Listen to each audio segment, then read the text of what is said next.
네, 안녕하십니까. 박종훈입니다. 자, 오늘 프리마켓 뉴욕 시작하도록 하겠습니다. 지난밤 미국 시장 먼저 간단하게 체크해보고 넘어가도록 하겠습니다. 자, 오른쪽에 보시게 되면 지금 히트맵이 나오고 있는데요. 애플 상승하는 모습이 있었고, 자, 나머지 기업들을 보게 되면 일부 개별적으로 움직이긴 했으나 전체적으로 좋지 않은 모습이 있었습니다.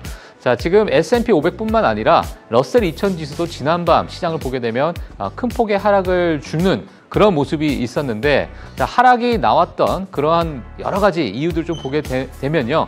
사실상 지금 금리 인하에 대한 속도감, 특히나 금리 인하가 과연 지금 정당한 것인가에 대한 시장의 의문점이 좀 남아있다라고 보시면 될 것 같습니다. 자, 금리 인하에 대해서 시장이 지금 실망하고 있는 이유는 미국 경기가 너무 강하기 때문입니다. 정말 아이러니한 그런 상황인데, 어제 나왔던 경제 지표, 저희 프리마켓 뉴욕 때 저희가 전달을 해드렸지만 2분기 GDP가 예상치가 3.3%였는데 3.8%로 정말 엄청난 수치가 나오게 되면서 과연 지금 금리 인하가 정당한 것인가라는 그런 의문점을 남기게 하는 그런 시간이었습니다. 그러다 보니까 경기에 민감한 러셀 2000 지수들, 특히나 금리에 민감한 그런 기업들이 어제는 크게 조정을 주는 모습이 있었고요. 자, 물론 장중에 바닥을 찍고 올라오는 모습이 있었지만 오늘 그리고 다음 주까지 어떤 연결이 될지 저희가 좀 지켜봐야 될 것 같습니다. 오늘 같은 경우에는 이제 PCE 발표가 있기 때문에 자, 그런 부분을 저희가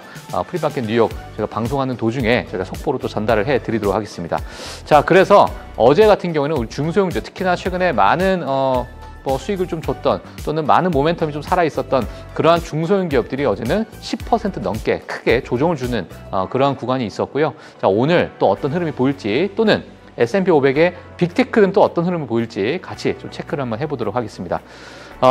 트럼프 대통령이 이제는 제약업계를 좀 발목을 잡을까 합니다. 지난 저희가 방송 도중에도 늘 말씀을 드렸었는데, 미국의 제조 공정을 짓지 않는 제약사들에 대해서 100% 관세를 부과하겠다. 자, 제약 업체에 대해서는 100% 관세를 부과하겠다. 또는 가구에는 몇 %도 부과를 하겠다. 여러 가지 지금 품목별로 관세들이 좀 나오고 있습니다. 과연 이렇게 품목별로 관세들이 적용이 된다면 상호 관세는 무슨 의미가 있나라는 그러한 생각이 좀 들긴 하는데, 이러다 보니까 우리가 품목별로 최근에 또는 오늘 아침부터 지속적으로 시장에 대해서는 관심이 있는 상황이고요. 많은 투자자분들이 이러한 부분에 있어서 다시 조금 우려를 하는 그런 상황이긴 한데요. 사실 지난 트럼프 관세, 우리가 늘 알고 있는 리버레이션 데이를 좀 보게 되면, 자, 그 이후로 품목별 관세는 지속적으로 부과가 됐었습니다. 하지만 증시에서는 이미 어느 정도 관세에 대한 이러한 이벤트는 좀 희석이 되는 그런 상황이고, 학습 효과로 인해서 그렇게 크게 조정을 주지 않고 있는 그런 흐름이 최근에 나오고 있기 때문에, 지금 제약에 대한 100% 관세율만 보게 되면은 큰 기업에 있어서 발목을 잡을 수 있는 그런 관세율이겠지만, 지금의 증시에 있어서는 과연 이것을 증시를 크게 흔들 만한 재료일까라고 봤을 때는 상당히 제한적이다. 저는 그렇게 좀 보고 있습니다. 지난 30년 동안 관세 수입도 우리는 긍정적으로 볼 수 있습니다. 품목별로 100%, 60%, 50% 관세를 주고 있지만, 지금 현재 미국 전체적으로 보게 되면 관세 수입이 늘고 있다는 점. 자, 이런 관세 수입이 늘고 있다는 점은 미국 경기를 더 탄탄하게 만들 수 있다라는 그러한 해석이 지금 월가에서 나오고 있기 때문에, 과거에는 크게 조정을 줬었던 이러한 우려가 지금은 오히려 미국 경제를 살리는 하나의 용도로 쓰이지 않고 있나라고 보여집니다. 결국엔 지금 금리 인하를 우리 보기 위해서는 고용과 물가를 봐야 되는 상황이고요. 자, 그중에서 가장 핵심 축인 물가, PCE 발표가 오늘 9시 반에 있기 때문에, 자, 그러한 부분은 우리가 한번 좀 체크를 해봐야 될 것 같습니다. 만약에 PCE 발표가 생각보다 나쁘게 나온다면, 즉 PCE가 높게 나온다면 아마도 오늘은 또 큰 조정이 나올 수 있는 그런 변동성이 분명히 있기 때문에, 자, 그런 부분은 한 번쯤은 체크해보는 시간 가져보도록 하겠습니다. 지금까지 앵커 브리핑이었습니다.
네, 자 오늘 이제 물가 지표가 나와 있습니다. 자 예정돼 있고요. 예, 그런 물가 지표에 따라서 시장이 또 어떻게 움직일지 저희가 한번 체크를 해봐야 될 텐데 거기에 앞서서 사실 지금 최근에 많은 분들께서도 관심이 있는 섹터가 바로 중국 관련된 종목들이 아닐까 싶습니다. 알리바바도 정말 무서운 성장세를 현재 보이고 있다. 또는 많은 투자를 좀 이어가고 있다라는 소식 때문에 알리바바뿐만 아니라 그와 관련된 많은 중국 기업들이 상당히 튀어오르고 있는 모습을 현재 아마 많은 투자자분들께서 보고 계시지 않을까 싶은데 저희 또 프리마켓 뉴욕 또 중국 기업들도 봐야겠죠. 예, 중국 기업들 최근에 어떤 흐름이 보이고 있는지 저희가 한번 좀 짚어봐야 될 것 같은데요. 자, 오늘 금요일입니다. 오늘 CMS증권의 박상준 이사님과 함께 지난주에 이어오는 지금 중국 시리즈 2탄 오늘 준비해 보도록 하겠습니다. 그럼 박상준 이사님 모시도록 하겠습니다. 안녕하세요. 안녕하세요. 예, 안녕하세요.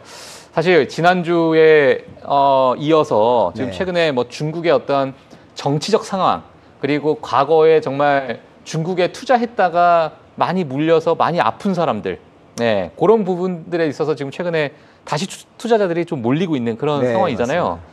주가도 너무나도 좋은 흐름을 보이다 보니까 네. 야 지금 알리바바라도 지금 빨리 담아야 되나 이렇게 보시는 분들 많을 것 같고 지난번에 저희가 이어서 했던 이야기 좀 이어서 한번 오늘 가면 좋을 것 같습니다. 네, 뭐부터 시작할까요 오늘은? 저희가 사실 이제 뭐 우리가 드라마를 봐도 예. 이제 지난 이야기 해주니까 일주일 예. 지났잖아요. 예. 지난 시간에 저희가 뭐 얘기했는지 짧게 좋습니다. 말씀드려요. 예. 지난 시간에는 저희가 이제 그 중국 현 시점에서 지금 중국에 투자해야 되는 이유, 포트폴리오를 조금 담고 가야 된다. 요거에 대해서 말씀드렸는데 맞아요. 세 가지 측면을 말씀드렸거든요. 예. 첫 번째는 중국 정부가 지금 가는 길이 결국에는 본인들도 GDP를 성장시켜야 되고 하는 어떤 막다른 골목길에 왔었는데 예. 거기에서 끌어올릴 수 있는 게 AI라든지 휴머노이드라든지 결국엔 이 효율 쪽으로 갈 수밖에 없다라는 이야기를 하면서 중국이 이쪽에 많이 이제 투자를 할 수밖에 없다라는 걸 말씀드렸고 예. 유동성 장세 측면에서도 지금 뭐 이제 개인 고객들이라든지 그리고 이제 중국도 당대회전에 2년 전부터 돈을 푼다라든지 뭐 이런 것들로 지금 유동성이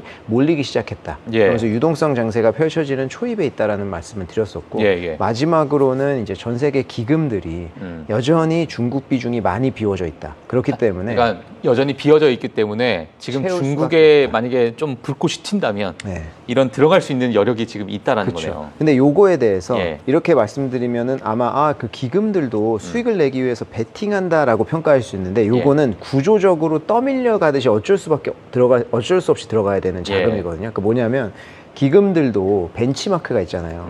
벤치마크가 전 세계적으로 가장 많이 기금들이 쓸 수 있는 편한 이제 벤치마크가 MSCI 월드예요. 이 MSCI 월드 같은 경우에는 중국 비중이 3.1% 정도 됩니다. 그러면 기금들도 이 벤치마크를 상회하거나 적어도 따라가거나 이런 것들을 해야 되잖아요. 네네. 근데 작년까지는 아시아에서 일본이 좋았고요. 그전에는 인도가 좋았잖아요. 중국은 3년 정도 안 좋았습니다. 그러면 이 본인들의 벤치마크를 넘어서는 수익률을 달성하려면 중국을 비우고 일본을 늘리면 벤치마크보다 올라갈 수 있겠죠. 벤치마크는 여전히 중국이 있으니까. 네. 그런 이런 스킨들을 많이 써왔거든요. 예. 근데 작년 9월부터 해서 중국이 갑자기 오르기 시작하니까 그러면은 내 벤치마크가 나는 중국 비중이 없는데 여긴 중국 비중이 있는데 중국이 오르니까 벤치마크는 올라가는데 저는 못 따라가겠죠. 그렇죠. 이런 상황들이 발생을 했다라는 거예요. 그래서 그때부터 이제 좀 담기 시작한 기간도 있지만 예. 아까 말씀하신 것처럼 과거에 변동이 심했다 보니까 요번에도 페이크인가 해가지고 안 들어간 곳이 사실 더 많다라고 봐야겠죠. 예. 저희 이제 한국에 있는 기금들도 마찬가지고요. 그러니까요. 근데 기금이 그러면 우리도 이제 비중 채워야죠라고 했을 때 개인처럼 당장 ETF나 뭐 이런 걸 살 수 있는 게 아니잖아요. 이제 선정하고 자금 집행하고 위에 올리고 적어도 몇 달은 걸립니다. 그렇기 때문에 이런 이제 전 세계적으로 구조적으로 떠밀려들듯이 들어올 수밖에 없는 자금들이 내년 1분기 늦으면 2분기까지도 계속 들어올 가능성이 있다라는 거죠. 이런 측면에서 요 세 가지 측면에서 지금 중국 시장은 지켜봐야 된다. 만약에 그 자금 집행을 하는 그 과정 속에서 그 어떤 여러 가지 의견들이 좀 나올 거 아니에요. 사실 그 중국에 대해서. 네. 그러니까 좀 그렇다는 얘기는 어찌 보면은 지금 시장 자체가 약간은 예상했던 것보다는 좀 빠르게 중국이 확 돌고 있다. 뭐 이렇게 봐야 됩니까? 어떻게 봐야 됩니까? 일단은 9월 달에 작년 9월에는 급격하게 올라왔었고요. 올해 같은 경우에는 홍콩 증시가 상반기에는 계속 좋았는데 홍콩 증시는 조금 지금 횡보하는 반면에 중국 증시는 상반기에 계속 부진했거든요. 근데 그게 이제 급등하면서 올라왔습니다. 그래서 지금은 비슷한 수준으로 둘 다 올라와 있는 상황이에요. 그래서 사실 과거처럼 엄청나게 급등했느냐라고 하면 종목별로는 그럴 수도 있는데 예. 지수 자체는 또 그렇지는 않은 것 같거든요. 아. 그래서 이런 측면, 그리고 이제 기금들이나 전 세계 투자자들 중에서 가장 중요한 요소 중에 하나가 달러라고 할 수 있는데 예. 달러가 최근에 뭐 강세를 보였다 약세로 계속 그 사이에서 왔다 갔다 하잖아요. 예. 그리고 금리 인하 추세라고 하면 달러는 좀 떨어질 가능성이 높은 그렇죠, 거고. 그렇죠. 이런 가능성에서 달러가 더 떨어진다라고 하면 이머징 마켓에 대한 투자 가치는 올라갈 수 있거든요. 그러면 그런 관점에서도 또 이동을 할 수가 있고요. 예. 저희가 이제 뭐 기금들이나 뭐 기관들이나 여러 개 이제 중국계 기관들 만나 보면은 예. 중국계 운용사들이 요새 이제 그 태국이나 중동 쪽에서 되게 바쁘거든요. 거기에서 중국 투자 많이 한대요. 태국하고 중동에서요? 네, 태국이랑 중동에서. 태국은 생각했던 것보다 중국 투자의 좀 초기 시장인 것 같고요. 아. 그리고 태국이랑 중국이 관계가 좋더라고요. 그래서 예. 이제 투자하는 게 있는데 중동은 보니까 미국의 비중을 조금 비우고 중국 쪽으로 채우는 게 있대요. 그런 수요들이 이제 전 세계적으로 중국 증시가 좀 스테디하게 오른다고 생각하니까 예. 들어오는 거죠. 이게 지금 오늘 저희가 중국 이야기를 하고 있긴 하지만 네. 제가 여러 가지 저도 이제 뭐 매번 이제 미국 시장에 대한 데이터를 제가 보고 있는데 지난주를 제가 데이터를 보니까 뭐 미국의 많은 헤지 펀드들이나 뭐 개인 투자자분들 또는 많은 기관 투자자들이 미국 주식을 엄청나게 매도를 했더라고요. 그러니까 물론 뭐 최근에 약간의 조정도 있고 금리나 시기나 지금 인플레이션의 어떤 방향성이나 약간의 불확실성이 좀 있을 수도 있고 뭐 계절성이 있을 수도 있고 또는 뭐 포트폴리오 리밸런싱하는 그런 구간이기도 하고 뭐 여러 가지 하여튼 이유들이 좀 있긴 하지만 지난주에 정말 뭐 많은 물량을 좀 매도를 했는데 저는 이제 뭐 포트폴리오 다변화하는 측면에서는 일부 자금이 또 중국으로 또 들어가려고 왜냐하면 지금 약간의 상반되는 모습이 최근에 나오고 있고 미국에 대항할 수 있는 국가가 뭐 다들 아시다시피 지금 중국 외에는 사실 뭐 없다라고 봐야 되는데 중국의 발전 속도가 너무 빠르고 또 절대적인 PER 자체가 과거보다 좀 올라왔지만 절대 PER을 보게 되면 그래도 아직까지도 좀 낮은 상황이잖아요. 그러니까 이런 여러 가지 매력적인 부분이 아직은 좀 저렴한 것 같은데라는 의견이 좀 있는 것 같더라고요, 중국에. 그렇죠. 예, 지금 이제 이사님도 그런 관점으로 약간 장기적으로 좀 보고 계시는 거예요? 어떻게 보고 계세요? 그렇죠. 일단은 이제 그 주도하는 산업이 이제 뭐가 될 것이냐, 요거에 대해서 지난 시간에 아마 제가 좀 자세하게 말씀드렸던 것 같은데 이제 15차 5개년 계획에서는 AI 플러스를 밀잖아요. 근데 이제 AI라고 하면 지금 저희가 생각해 볼 게 작년 9월 그리고 올해 1월 전까지 해서 AI를 얘기했던 거는 미국 시장밖에 없어요. 맞아요. 전 세계적으로 미국이 독주했던 시장이지 누가 AI를 얘기한 적이 없습니다. 그리고 막 이렇게 투자한데도 뭐 없어요. 일본도 반도체나 뭐 이런 데 좀 했겠지만. 근데 딥시크가 올해 1월에 나온 이후로 중국에서 본격적으로 AI 투자가 엄청나게 이루어졌거든요. 그러면서 이제 AI가 이제 그 앞으로의 15차 5개년 계획에서 이제 AI 플러스로 AI 쪽을 밀 건데 지금 AI라고 하면은 미국은 이제 하드테크 쪽, 그리고 뭐 엔비디아나 뭐 이런 인프라 까는 쪽이랑 이제 그 팔란티어를 필두로 하는 소프트웨어 쪽이 이미 다 주가가 많이 올랐고 수혜가 명확하잖아요. 그래서 심지어는 지금은 뭐 이제 그 에너지 관련된 주식들이 많이 오르고 있는데 중국은 보면 에너지 관련 주식들에 대한 얘기는 아예 없고요. 지금 하드테크가 주도하고 있거든요. 왜냐하면 이게 바로 이제 그 중국은 이런 인프라를 본격적으로 깔기 시작한 게 올해 초부터이기 때문이에요. 그러니까 중국이 AI가 밀 것은 명확한데 이게 시작된 게 미국에 비해서 사실은 조금 더 뒤에 있다 보니까 지금은 데이터 센터나 이런 인프라 까는 수요가 훨씬 많습니다. 그래서 이제 칩이나 뭐 요새 인프라 관련된 이런 주식들이 굉장히 좋은 거거든요. 그러니까 AI가 미국 얘기하면 자꾸 지금 뭐 버블이다 아니다 이제 막 지금 AI 너무 비싸다 이런 얘기 계속 나오잖아요. 근데 누가 중국 AI에 대해서 비싸다고 얘기하는 사람이 없거든요. 그렇다 보니까 어찌 보면은 이제 답안지를 보고 투자하는 느낌? 지금 미국에서 이미 한번 쫙 올랐던 것들에 대해서 지금 중국에서는 투자할 수 있는 거다 보니까 전 세계 투자자들이 아무래도 이제 포트폴리오를 전반적으로 다 올린다기보다는 이쪽의 비중, 중국도 이제 포트폴리오에서 어느 정도 비중을 가져가는 움직임이 있는 거죠. 그러니까 뭐 과거에 정말 뭐 한 2~3% 들고 있었던 비중을 이제는 그래도 한 15%까지는 좀 늘려보자. 뭐 그런 뭐 10%까지는 한번 가보자. 이런 어떤 일부 자금들이 좀 있을 수 있다. 네, 알겠습니다. 자, 그러면 지금 이제 중국 시장을 보는 관점 속에서 우리가 뭐 어떤 뭐 데이터나 이런 것들을 보면서 뭐 우리가 좀 참고할 만한 뭐가 있을까요? 지금 그러니까 사실 뭐 오늘 조금 더 강조해서 말씀드리고 싶은 부분은 아무래도 중국이 아까 말씀하신 것처럼 과거에 이제 상처를 입은 분들이 많다 보니까 지금 좋은 거는 알겠는데 지금 투자해도 괜찮은 거야? 또 이제 고점에 물리는 거 아닌가라고 하는 걱정하시는 분들이 있을 것 같아서 그 부분을 몇 가지 관점에서 좀 말씀드리도록 하겠습니다. 그러니까 이제 중국이 가장 첫 번째로 많이 나오는 질문이 그건 것 같아요. 중국 정부가 증시를 정말 신경 쓰는가? 왜냐하면 여기에 이제 회색 부분, 가장 긴 회색 부분을 마지막에 오른쪽에 이제 보시면 저게 이제 3년 동안 중국 증시가 부진했던 시기거든요. 저 당시에 빅테크 규제, 뭐 교육 규제 이런 것들이 인위적으로 나오면서 아니 이게 지금 정부에서 신경 쓰는 거야? 이런 얘기들이 많이 나왔어요. 왜냐하면 트럼프 대통령도 우리는 그런 데에 너무 익숙하거든요. 트럼프 대통령처럼 증시 부양을 한다든지 자본주의 국가에서 대통령들의 성적표는 이제 증시라고 할 수 있으니까 워낙 이제 강조를 하잖아요. 근데 지금 보면 중국은 그렇지 않은 모습으로 가다 보니까 알겠는데 중국 정부에서 이제 증시를 신경 쓰지 않는 상황에서 내가 할 수 있을까? 요거에 대한 의구심이 제일 크거든요. 요거에 대해서 좀 말씀드리고 싶은데 과거에는 그러니까 반쪽으로는 맞는 것 같아요. 그러니까 뭐냐면 과거에는 중국 정부가 증시에 대해서 자금 조달 시장으로만 생각했어요. 그러니까 이게 뭐냐면 중국에 뭐 그림자 부채도 있었고 뭐 지금 부동산 문제, 지방정부 부채 여러 가지 문제 있잖아요. 맞아요. 요 모든 부채들의 끝으로 가면 귀결되는 건 부채 문제예요. 그러니까 중국은 항상 부채가 문제였었고 그게 부채가 늘어나는 게 항상 걱정거리였거든요. 예. 그렇다 보니까 중국 정부에서 기업들의 부채성 자금 조달에 대해서는 조금 이제 그 우려를 표명을 하고 자본성 자금 조달에 대해서 이제 격려를 했었거든요. 자본성 자금 조달이라고 하면 재무제표에 자본으로 찍히는 거잖아요. 그러면 IPO 제일 대표적이고 그다음에 영구성 채권 발행 이런 게 있거든요. 그래서 한 10년 정도의 시간 동안에 요 두 개만 많이 이루어졌거든요. 기업들이. 그렇다 보니까 유동성 장세가 펼쳐질 때는 장세가 올라간다 싶으면 정부에서는 IPO를 계속 내주는 거예요. 그래서 IPO가 시장에 많아지면 수급은 결국 흐려질 수밖에 없는데 중국에서는 이게 더 심하거든요. 왜냐하면 본토 증시, 그러니까 A주라고 하는 본토 증시에서는 그 중국 중국 기업이 상장을 할 때 PER이 26.5배로 한정돼 있어요.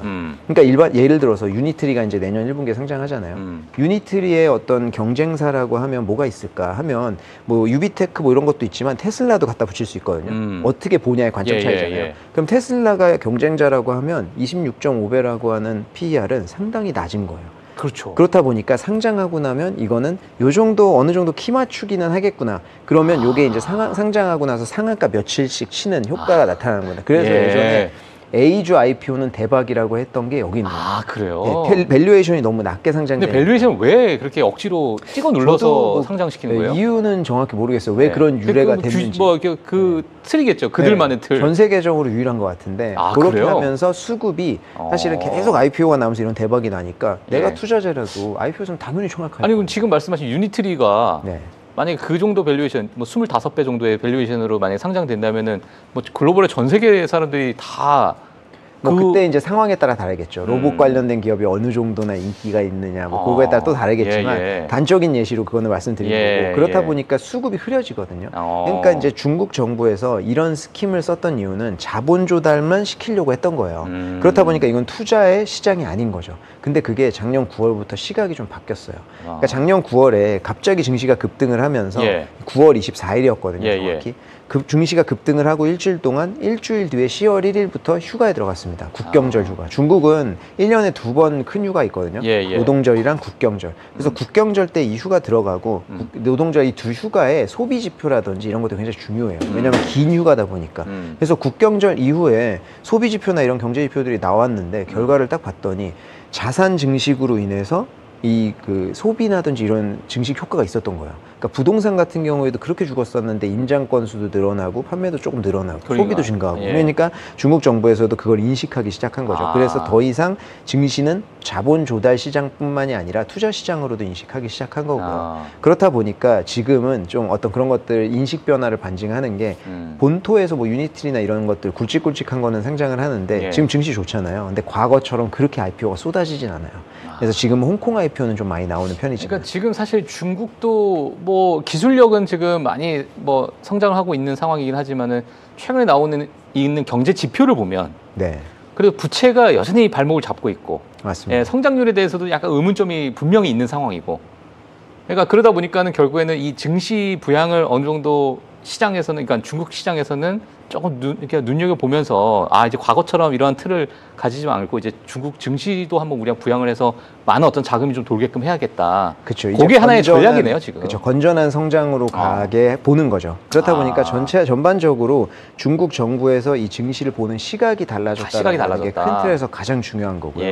그리고 두 번째는 중국 개인 투자자들 입장에서 봤을 때 우리도 개인 투자자들이 어디에 투자를 하냐라고 하면은 뭐 부동산도 있고요, 뭐 주식 시장도 있고 예금도 있을 텐데요. 중국인들 입장에서 한번 보자고요. 예. 지금 왼쪽에 보면 은행 정기예금을 보면 빨간색이 공상은행 기준으로 1년 수익 1년 이자예요. 0.95%, 3년이 1.25%. 네, 안 하죠, 이건. 네, 중국의 국채 수익률, 10년물 국채 수익률은 2.9%입니다. 예. 그러니까 이게 지금 저축으로는 답이 안 나오는 상황이고, 그렇죠. 그럼 부동산을 할까라고 보면 부동산도 안 좋은 상황이고, 그치. 그렇다 보니까 그냥 울며 겨자 먹기로 은행에만 넣는 거거든요. 증시도 3년 동안 안 좋았잖아요. 아. 그래서 제가 이제 금융사 직원들 만나서 물어보면 예. MMF에 든대요, 금융사 직원이.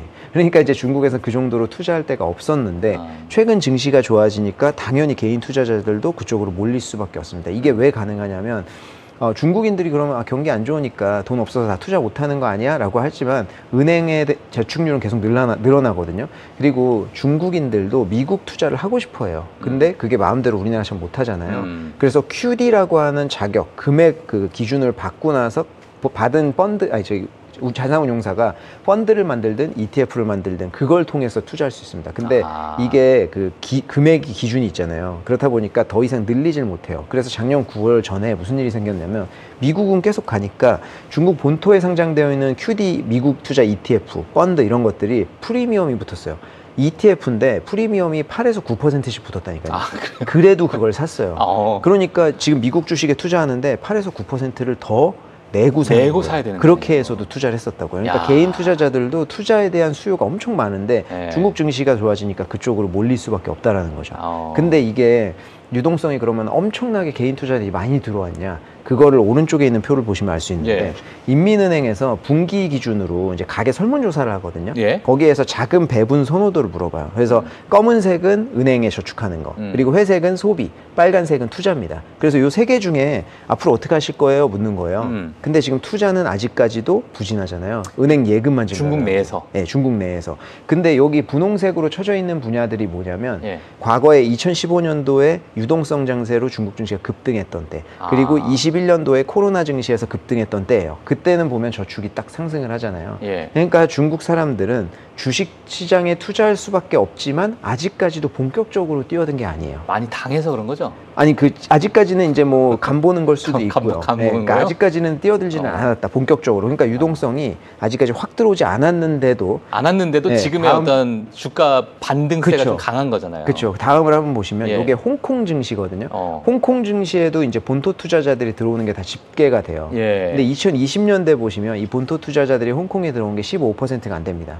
근데 지금 보면 70% 가까이까지 올라왔어요. 그러니까 홍콩 증시가 올해 상반기에 저렇게 급등을 한 데는 예. 중국 본토 투자자들의 기여가 굉장히 컸는데 앞에 있는 지표들을 보면은 아직까지는 본격적으로 들어온 게 아니다라고 말씀을 드리고 싶은 그러니까 거죠. 홍콩 시장이라는 그 지표만 봤을 때는 들어왔지만 네. 전체적인 시장을 봤을 때는 아직까지도 안 들어온 거예요. 그래서 이제 첫 번째 정부에서 보는 시각 자체가 달라졌고 예. 유동성도 아직까지도 들어올 수 있는 것들이 하방을 지지해 줄 수 있는 유동성이 많이 있다라는 거고요. 예. 그리고 이제 세 번째는 중국 증시 생각하시면은 아무래도 이제 개인 투자자 비중이 너무 많다. 예. 그래서 변동이 심하다라는 거에 대해서 우려하시는 분들이 계실 텐데 최근에는 이제 정부의 지침으로 이제 내리면서 하달하면서 이제 그 보험사들도 주식 시장에 투자하는 비중을 늘리고 있거든요. 그래서 이 빨간색을 보시면 8.5%라고 나와 있는데 그게 보험사들의 주식 투자 비중이에요. 전체 금액에서. 그리고 지금 신규 보험 수익의 30%는 다 주식시장으로 많이 투자하고 있거든요. 예, 예. 근데 보험사들이 한국도 전 세계적으로 마찬가지지만 다 이제 본인들의 그 보험사 그 이율을 맞추기 위한 거기 때문에 장기적으로 투자를 하지 단기적으로 뭐 맞아요. 테마용으로 들지 예. 않거든요. 그러니까 장기 투자할 수 있는 이런 안정적인 기관들도 지금 본토에 꾸준히 유입이 되고 있다. 그래서 안정성도 조금씩 증가를 하고 있는 거고요. 예. 그리고 이제 네 번째는 이제 국가팀이라는 거를 좀 들어보셨을 텐데 중국은 이제 회금공사라고 하는 이 자사운용사를 기준으로 해서 몇 개 이제 국가팀이라고 일명 불리는 운용사들이 있거든요. 근데 4월 달에 보시면 중국 증시가 급락한 적이 있어요. 그때는 리버레이션 데이로 다 이제 급락을 했잖아요. 그때 이 빨간색 비중이 주식형 ETF로 들어온 자금입니다. 갑자기 급증을 했잖아요.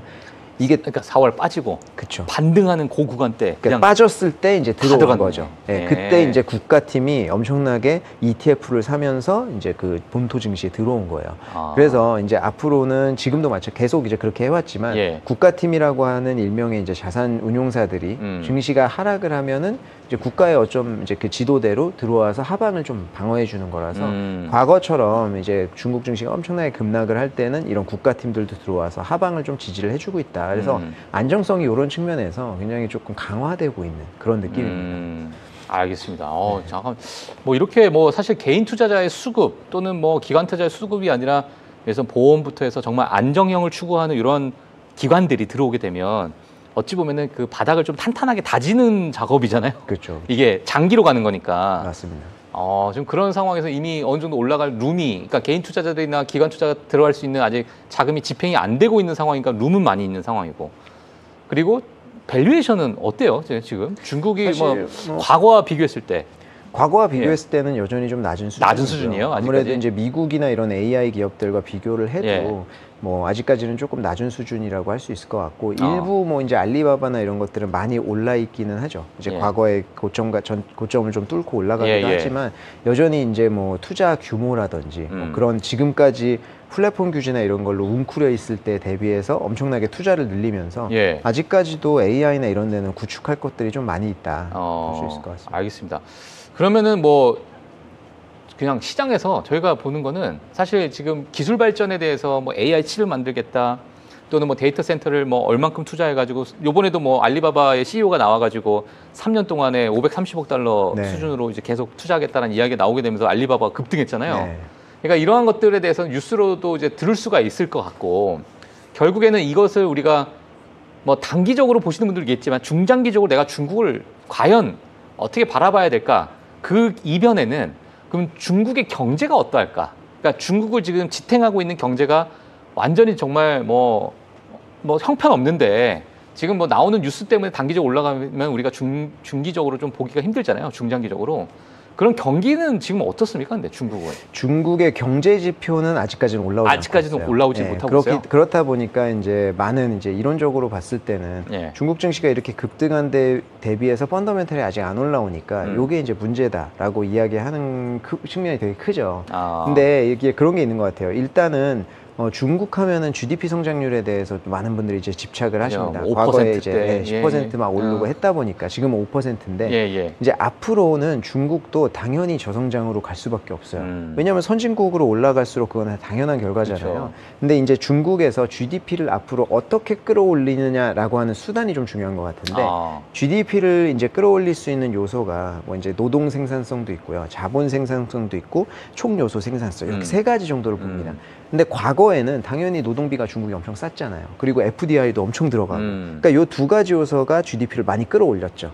근데 당연히 지금은 노동비가 엄청 올라가 있고 그리고 FDI도 올해 거의 들어가지도 않았습니다. 그러니까 이제 자본 생산성이라든지 노동 생산성은 떨어질 수밖에 없어요. 당연히. 그러면 중국 정부도 지금 목표는 총 요소 생산성 올리는 건데 이게 결국에 총 요소 생산이 뭐냐면 뭐 이제 그 효율성을 이야기하는 거거든요. 이 효율성의 끝에 있는 건 결국엔 AI나 휴머노이드잖아요. 근데 그게 이제 시장에 적용이 되고 그게 어떤 상용화 될 때까지는 일부 시간이 좀 필요하잖아요. 근데 이제 그 휴머노이드 로봇에 대해서 이제 우리가 뭐 유니틀이나 뭐 이제 뭐 옵티머스나 이런 것들을 많이 보다 보니까 로봇 하면은 다 그것만 생각하시거든요. 그럼 당연히 이거는 멀었죠. 근데 이 효율성 측면에서 지금 로봇 산업에서 이 밸류 체인에 포함되어 있는 주식들이나 이런 거 보면은 산업용 로봇이 사실 더 많아요. 많죠. 네, 그렇기 때문에 중국은 이제 뭐 헬스케어든 뭐든 이게 결국에는 다 제조업이랑 귀결이 되는데 중국이 로봇 쪽에서 지금 잘하는 이유가 과거에 이제 그 제조업 OEM이나 이런 것들 많이 만들면서 로봇 산업화로 그렇게 되는 거거든요.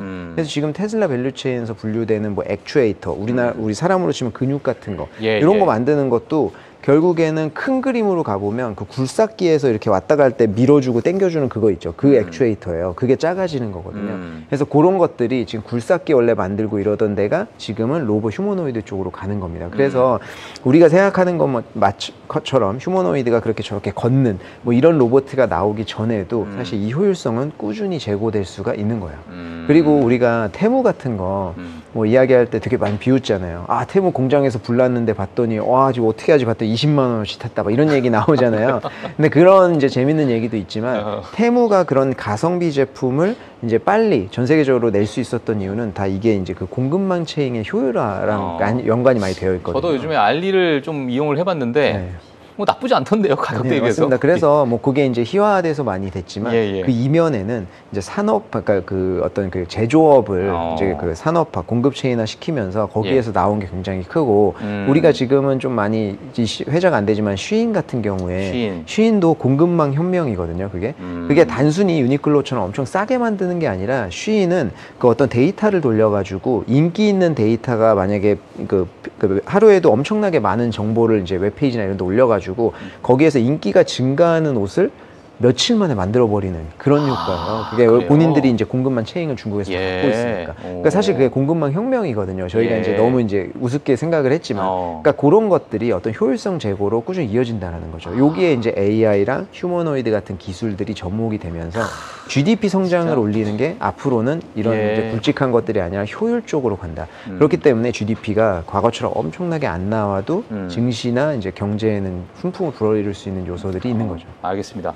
자, 일단 시간 관계상 제가 딱 정말 짧게 하나만 질문 좀 드리고 싶은데 지금 중국을 보게 되면 어떤 섹터를 좀 봐야 될까요? 확실하게. 뭐 물론 지금 뭐 AI에 대한 관심도가 가장 많아서 뭐 기술적인 것 같긴 한데 뭐 그쪽으로 계속 지속적으로 우리가 바라보는 게 좀 좋을까요? 어떻게 봐야 될까요? 지금 세 가지 섹터가 앞으로의 이제 그 15차 5개년계 향후 5년 동안 이제 그 주도할 것으로 예상하고 있는데 첫 번째는 당연히 아까 말씀하신 것처럼 AI고요. 두 번째는 휴머노이드고 네, 세 번째는 헬스케어입니다. 헬스케어요? 요 세 가지가 주도할 거예요. 왜냐하면 뭐 시간이 좀 되면은 헬스케어도 잠깐 좀 말씀드리고 싶은데 헬스케어가 우리가 이제 AI가 올해 1월달에 딥시크 나오면서 딥시크 모먼트라는 말을 많이 하잖아요. 그때부터 자금이 많이 들어가고 발전하는 헬스케어는 2020년대에 이 모먼트가 이미 왔습니다. 중국 쪽에. 근데 우리는 이제 관심이 많이 없었으니까 몰랐던 건데 저희도 이제 우시바이올로직스나 이런 회사 주관했었거든요. 당시에 이런 헬스케어 기업들이 홍콩 증시에 상장을 많이 했어요.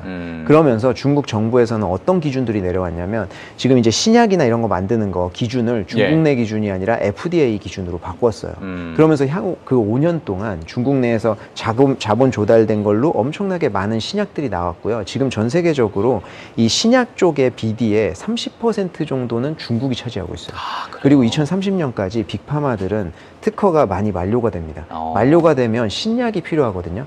이거를 1상부터 3상까지 본인들이 하기 너무 시간도 많이 걸리고 비용도 많이 들어요. 근데 중국을 봤더니 중국은 2상, 3상까지 올라와 있는 기업들이 많고 이제 그게 FDA 기준인 거죠. 그래서 요새 그걸 라이센스 하우스 많이 하고 있습니다. 이어질 것 같아요. 알겠습니다. 자, 그래서 지금 중국 혹시 관심 있으신 분들은 AI 뭐 당연한 거라고 보여지고 있고 휴머노이드, 헬스케어 이렇게 관심 있게 한번 지켜보시면 도움이 되지 않을까 싶습니다. 자, 오늘 CMS증권의 박상준 이사님은 여기서 저희가 보내드리도록 하겠고요. 다음 주 금요일에 또 뵙도록 하겠습니다. 감사합니다. 네, 감사합니다. 네, 종목 뒤에 숨겨진 썰을 풀어보는 시간 투썰플레이스 오늘도 돌아왔습니다. 저는 진행의 캐스터 박민지고요. 오늘도 제가 알찬 정보들 많이 전달해 드릴 테니까요. 끝까지 함께 해주시면 좋겠습니다. 제가 처음 준비한 소식 바로 스타벅스입니다. 직원을 쉽게 자르지 않는다는 스타벅스 CEO 브라이언 니콜이 자신의 경영 철학과는 다르게 이번에 해고 결정을 내렸습니다. 브라이언 니콜 CEO 직원들에게 보낸 메모를 통해서 이런 말을 남겼는데요. 고객과 직원이 기대하는 환경을 제공하지 못하거나 또 재무 성과 개선이 어려운 매장은 앞으로 닫겠다 이렇게 설명했습니다. 스타벅스가 오늘 본사 직원 900명을 해고하고 또 매장도 전체 북미 매장의 1%가량을 닫겠다고 했는데요.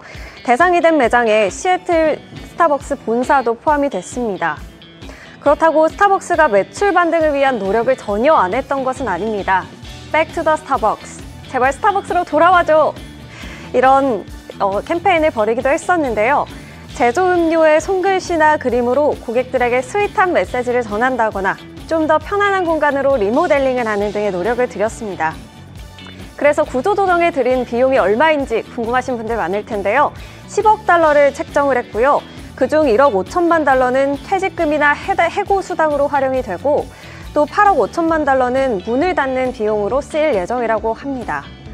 북미 스타벅스는 전체 매출의 70%가량을 차지합니다. 근데 무려 6분기 연속 매출이 감소하면서 어려움을 겪었는데요. 파이낸셜 타임즈는 그 원인으로 높은 가격과 긴 대기 시간으로 고객들이 불만이 많았다 이렇게 분석을 했습니다. 스타벅스의 지난 2분기 매출에서 순이익만 무려 47% 감소했고요. 또 주가가 1년 동안 무려 13% 가까이 하락했는데요. 어제 이 소식이 전해지자 스타벅스 종가 약 84달러였는데 올해 들어서만 8% 넘게 빠졌습니다. 현재 드라이브스루 중심의 더치브라우스나 세븐브루 등 스타벅스를 견주는 여러 경쟁사들이 많습니다. 스타벅스도 이 세계에서 살아남기 위해서는 돌파구를 찾는 게 필요해 보이는데요. 과연 스타벅스 앞으로 어떻게 될까요? 네, 두 번째로 제가 준비한 소식 메타입니다. 메타가 새로운 AI 동영상 피드 바이브를 공개했는데요. 지금 보이시는 고양이 영상 보이시나요? 고양이가 타코야끼 반죽도 붓고 농사도 하고 그리고 춤을 추는 영상이 인스타그램 릴스에서 다들 한 번쯤 보셨을 텐데 이게 인기가 굉장히 뜨겁다고 합니다. 가피들을 연상시키는 이 고양이, 메타가 새롭게 공개한 생성형 AI 플랫폼 바이브에서도 직접 만들 수 있다고 하는데요. 마크 주커버그는 자신의 인스타그램에 이 사실을 공개했습니다.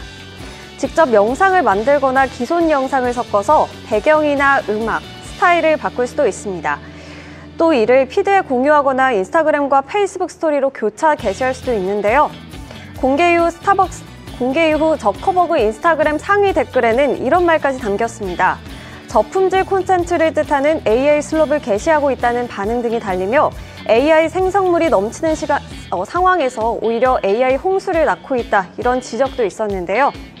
메타의 최고 AI 책임자 알렉산드러 왕은 메타가 자체 AI 모델을 계속 개발하는 동안 회사가 AI 이미지 생성기인 미드저니 그리고 블랙포레스트 랩과 협력했다는 글을 SNS에 올리기도 했습니다. 그런데 이 블랙포레스트 랩 어떤 기업이냐면요. 독일 인공지능 이미지 스타트업인데 메타와 약 1,900억 원 규모의 계약을 이미 체결했던 바 있습니다. 메타가 올해 초 크리에이터들에게 짧은 영상보다는 좀 진정성 있고 깊이 있는 스토리가 담긴 영상을 집중했으면 좋겠다 이렇게 권고한 바 있는데 이번 발표는 사실 내부 메시지랑은 조금 상충된다는 의견도 나왔습니다. 메타 지난기 2분기 실적에만 광고에만 무려 97.8%가 나올 정도로 광고에 절대적으로 의존을 했는데요. 마크 저커버그 CEO는 메타의 인공지능 기술이 광고 시스템 전반의 효율성과 성과를 향상시켰다라고 말하기도 했습니다. 이번 AI 동영상 플랫폼 공개로 광고 매출 증가를 기대해 볼 수 있을까 이런 생각도 드는데요. 또 최근에는 광고 사업에 구글 제미나이 모델을 활용할 수 있다 이런 뉴스도 나왔었죠. 그만큼 이 메타가 지금 AI를 활용한 광고 사업에 주력하고 있다는 모습도 함께 챙겨보실 수 있겠습니다. 로이터에 따르면 이 소식이 발표된 이후 주가 약 소폭 하락했는데요. 아직 시장에서도 큰 기대감을 갖고 보기보다는 앞으로 어떤 반응이 나올지 검증을 기다리는 모습인 것 같습니다. 네, 제가 준비한 소식 여기까지고요. 이어지는 프리마켓 뉴욕도 함께 해주시죠. 네, 자 프리마켓 뉴욕 2부 시작하도록 하겠습니다. 자, 지금 뭐 메타 관련해서 메타가 뭐 광고에 의존적이다. 다들 아실 거라고 생각이 드는데 최근에 그래도 좋은 흐름이 좀 보이고 있는 상황이고 오늘은 또 금요일 네, 저희 배윤정 대표님 자 마이트리 투자자문의 배윤정 대표님과 함께 2부 한번 진행하도록 하겠습니다. 어서 오십시오. 안녕하세요. 네, 안녕하세요. 자, 지금 너무나도 중요한 순간입니다. 왜냐하면 오늘 물가 지표도 나오긴 하지만 네. 최근에 미국 증시가 일부 좀 조정이 있었습니다.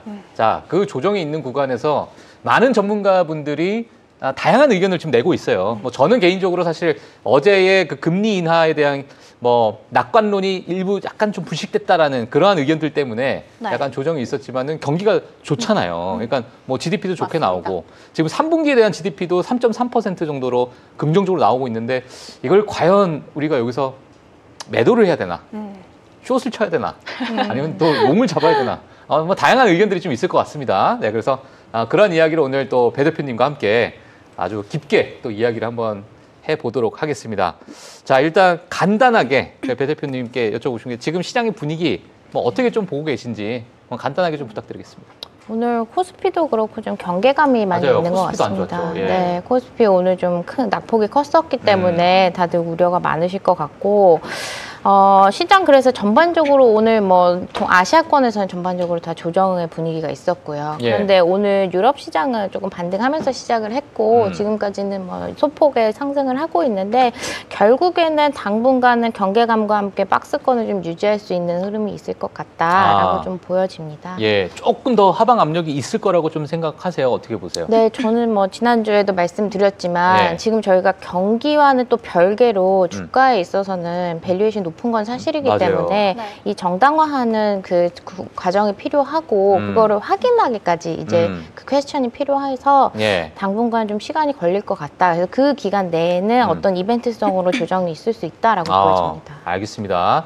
자, 일부 지금 약간은 고평가되어 있는 미국 시장 그런 상황 속에서 우리는 뭐 박스권을 좀 우리가 전망할 수도 있는 네. 그런 시점이다. 이렇게 전망을 좀 같이 정리를 좀 하도록 하겠습니다. 자, 그러면 오늘 지금 외신 기사 자, 어떤 기사들이 지금 많이 나오고 있는지 첫 기사부터 한번 가도록 하겠습니다. 네, 말씀해주신 것처럼 미증시 상황부터 함께 짚어볼 필요가 좀 있을 것 같습니다. 예. 아무래도 어제 기준으로 이 경제 지표가 발표가 되면서 연준의 금리 인하에 대한 기대감이 또 한 번 불확실해진 상황인데요. 여기에 높은 밸류에이션 부담까지 겹치면서 아무래도 시장은 하방 압력을 받아가고 있는 모양입니다. S&P 500 지수는 3거래일 연속 하락세를 끊지 못하고 약 한 달 만에 가장 긴 또 하락 흐름을 기록했고요. 2년물 국채금리 쪽으로는 6bp 올라서 3.66%를 나타냈고 또 암호화폐 시장도 220억 달러의 규모의 이런 옵션 만기를 앞두고 하락세가 이어졌습니다. 올해 들어 증시는 침체 우려 완화, 그리고 기업 실전 개선, AI 기대감에 힘입어서 4월 저점 대비해서는 15조 달러 이상 급등한 모습을 보였는데요. 그 결과 현재 S&P 500의 12개월 선행 PER은 22.9배로 상승, 또 닷컴 버블과 팬데믹 이런 랠리를 제외하면 금색이 최고 수준이다라고 평가를 받고 있습니다. 아무래도 이런 상황 속에서 또 여러 가지 지표, 어제자 기준으로 시장의 고민을 조금 더 깊게 하는 요소들이 많았던 것 같은데요. 예. 2분기 GDP 성장률은 연율 3.8%로 상향 조정되면서 잠정치인 3.3%를 크게 웃도른 상황이 있었고요. 또 신규 실업수당 청구 건수는 7월 이후 최저치를 기록을 하면서 이 고용시장의 견조함을 다시금 보여줬습니다. 그리고 또 시장의 관심은 이번 주 곧이어 발표되는 이 8월 PC 가격 지수에 집중이 되고 있고요. 특히나 근원 PC는 상승세가 어느 정도 둔화될 것으로 보이긴 하지만 전년 대비 2.9% 수준의 높은 물가 압력은 여전히 부담이다라는 이야기가 쏟아지고 있습니다. 예. 여기에 더해서 정부 셧다운 리스크까지 함께 겹치면서 투자자들은 아무래도 신중한 태도를 유지할 수밖에 없는데요. 여기에 더해서 또 8월 이후에 가장 큰 상승세, 강달러 기조가 이어가고 있죠. 만약 오늘 PC 물가까지도 높게 나올 경우에는 아무래도 금리 인하 가능성은 조금 더 낮아지고 그리고 이 달러에 대한 강세 기조는 더 높아질 텐데 이런 상황에 대해서 한번 짚어볼 필요가 있겠습니다. 달러가 지금 약세죠? 네, 네 맞습니다. 예. 지금 달러가 이제 조금은 네. 어제는 이제 좀 올라가긴 했지만 아직까지는 방향은 달러도 약간 약세를 지금 보이고 있는 상황이다. 자, 어떻게 보십니까? 뭐 아까 말씀해 주셨지만 일부 약간 뭐 조정이 있을 거라고 생각이 들고 만약에 긍정론자들은 자, 오늘 배 대표님 오늘 긍정론자예요, 지금. 자, 지금부터 이제 나는 긍정론자다. 이렇게 보시면 저점 매수를 나는 해야 된다.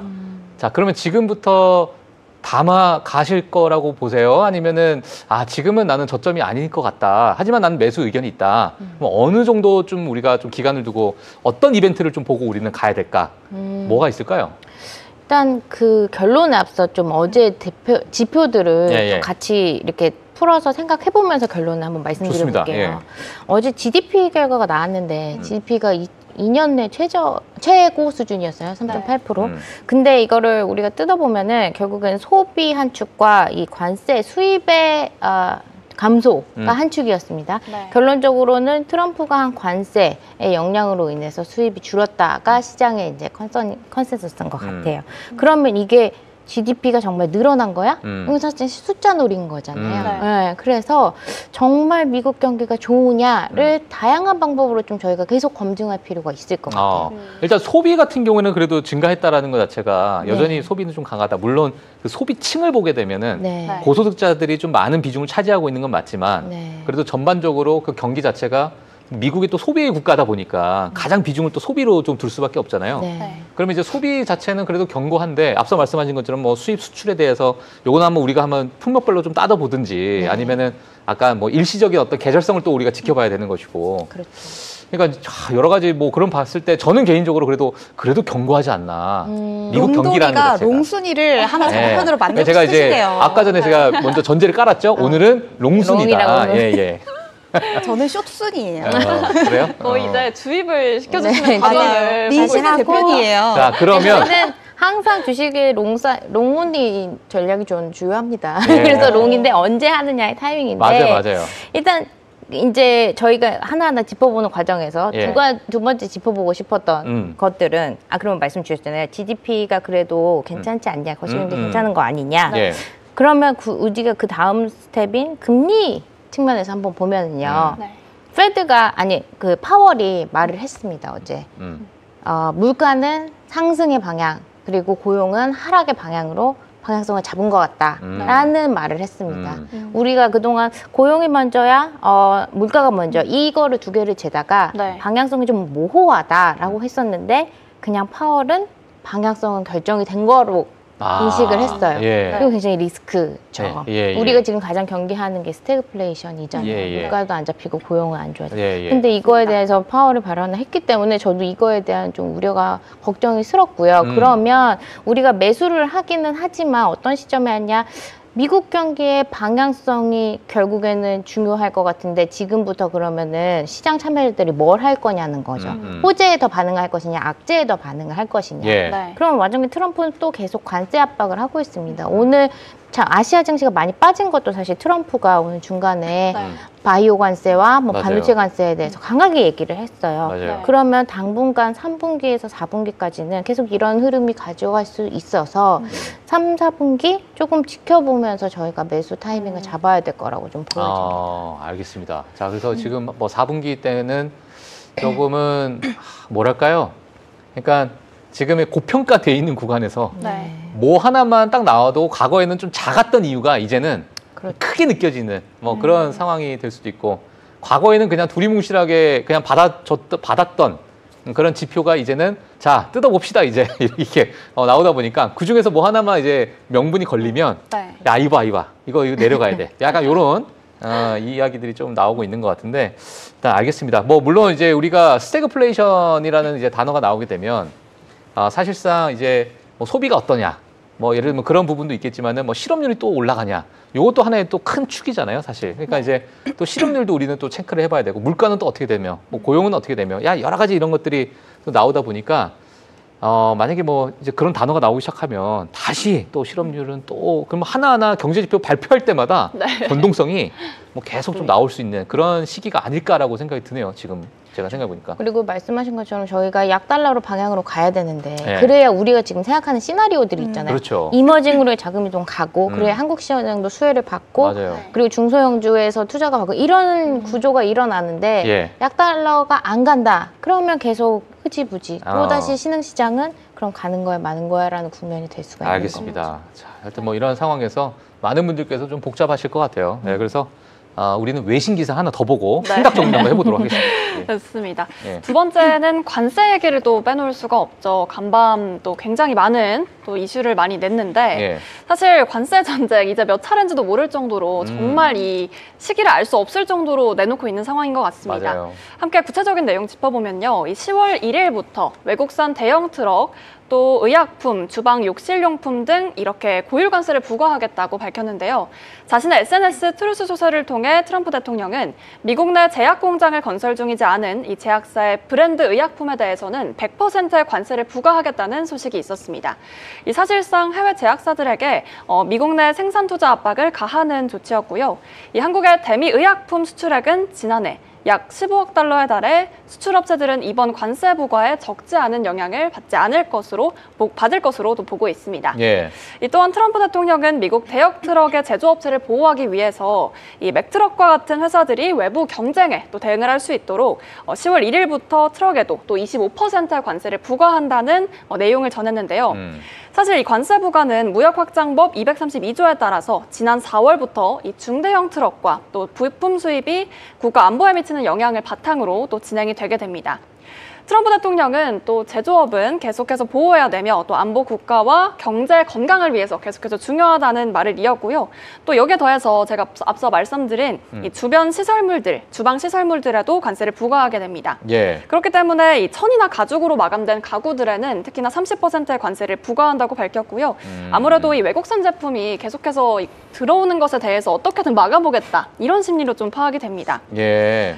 또 심각한 것은 여기서 아직까지 조금 더 뭐 공식적인 얘기가 오간 것은 아니지만 뭐 반도체에 관해서 뭐 1대1 비율의 고관세 이런 것들을 부과하겠다라고 하면서 또 해외 칩에서는 예를 들어서 한 개의 칩을 수입하게 된다면 이 안에서 미국 내에서의 칩 생산을 하나를 더 해야 된다. 이런 법안도 하나를 함께. 수입해 오면 네. 미국 내에서 칩을 하나 생산해라. 네, 맞습니다. 그런 식으로 또 관세를 부과하려는 일종의 조금 더 반도체 상황에서 좀 강화된 내용을 좀 밝히려는 예. 내용들이 있는데 이렇게 굉장히 또 관세 부과가 심화되고 있는 상황이 이어지고 있습니다. 야. 이런 상황에 대해서 롱돌이가 어떻게 생각할지 한번 의견을 들어보고 싶어요. 제 의견이요? 네. 저는 매수예요. 저는 미국 경기가 강하다고 생각합니다. 아, 그러세요? 예. 의견이 아주 강하시네요. 이런 네. 상황 속에서도 관세를 이렇게 부과했는데도 불구하고 기업들이 관세를 껴안고 있는 이런 상황. GDP 성장에서 뭐 물론 뜯어봐야 되겠지만 일시적일 수도 있고. 자, 하지만 3분기에 대한 전망치도 저는 긍정적으로 보고 있다는 것은 사실 우리가 이제 2023년, 2024년에 그 지금보다 높은 그 예를 들어서 금리 상황에서 네. 계속 금리가 동결되면서 이어졌잖아요. 그 이어지는 그런 상황 속에서 GDP가 2% 후반에서 3% 초반에 왔다 갔다 하면서 이어졌고 거기다 AI 트렌드라는 그 정말 메가 트렌드가 있었고 그러니까 2023년에 26%라는 뭐 지수 상승률 24년에도 마찬가지로 네. 또 20% 넘는 그런 상승률을 보인 이러한 어떤 흐름을 봤을 때 과연 우리가 이 금리 인하를 못해서 또는 시기가 늦춰져서 우리가 좀 팔아야 될까? 물론 고평가는 맞아요. 저도 이제 그런 부분이 가장 염두에 두고 있는 상황이긴 한데 네. 그럼 만약에 그러면 지금 조정을 준다면 어느 정도 수준을 조정을 주는 게 맞는가 이런 것들도 우리 고민 한번 해봐야 되고 또 이제 뱅크 오브 아메리카에서는 또 뭐 과거와 지금의 그 밸류에이션 측면에서는 이제 기준점 좀 다르게 봐야 된다. 예, 과거에 이제 이런 올드한 옛날 산업 그냥 우리 할아버지 할머니 세대 네. 그거와 지금하고 왜 비교를 하느냐. 아. 우리는 지금 AI 시대에 살고 있는데 네. 자, 그러한 아주 긍정적인 의견들이 나와서 저는 그런 것들만 저는 참고합니다. 나머지는 참고를 안 합니다. 제가. 예. 그러시대요. 그런 것만 눈에 보여요. 저는. 필터성이 그래서 확실하신 팀장님입니다. 하여튼 뭐 저는 개인적으로 그렇게 생각하고 있는데 오늘 배 대표님께서는 아마 반박을 많이 하실 거라고 제가 눈빛으로 읽었기 때문에 다양한 의견들을 좀 들으시면 좋을 것 같아요. 맞아요. 자, 배 대표님. 예. 신랄하게 까주셔도 괜찮습니다. 예. 아니 팀장님의 의견은 저는 네. 좋아합니다. 아, 뱅크 오브 아메리카를 좀 까겠습니다. 아, 뱅크 오브 아메리카. 사비따 누님. 네. 예, 예.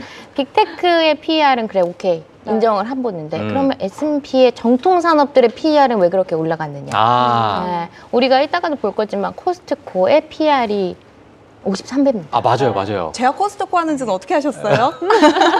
준비해 왔어요. 아, 네, 알겠습니다. 그 뭐라고 했죠? 궁예 이렇게. 아, 그게. 자, 이제 슬슬 우리가 되고 있어요. 네. 배도팀이 이제 배도팀이 점점 우려가 되고 있어요. 예. 아무튼 그래서 그거에 대한 설명은 어렵다는 거죠. 물론 그 기업별로 경쟁력은 있기 때문에 저는 코스코 좋게 봅니다. 그렇지만 그 외 말하고 싶은 거는 지금 미국 증시 전반적으로 역사적뿐만 아니라 상대 어느 국가와 비교했을 때 PER이 높은 건 사실이다. 그거를 정당화하려면 미국이 전부 계속 그 영업이익과 매출을 이끌고 가야 되는데, 맞아요. 예, 그러면 미국만 사업할 거예요? 아니잖아요. 네, 그렇게 하려고 트럼프가 하고 있지만 우리 방에서는 그게 아니기 때문에 좀 그런 부분을 말씀을 드리고 싶고 예. 그렇습니다. 알겠습니다. 다른 부분 일단 뭐 하나 놓쳤어요. 전반적으로 좀 이게 높아져 있는 네. 이러한 부분을 그 빅테크만 정당화하는 게 아니라 맞습니다. 나머지 산업군 나머지 섹터들도 지금 올라와 있는데 이거는 어떻게 도대체 정당할 것이냐. 그러니까 과열 구간은 맞다.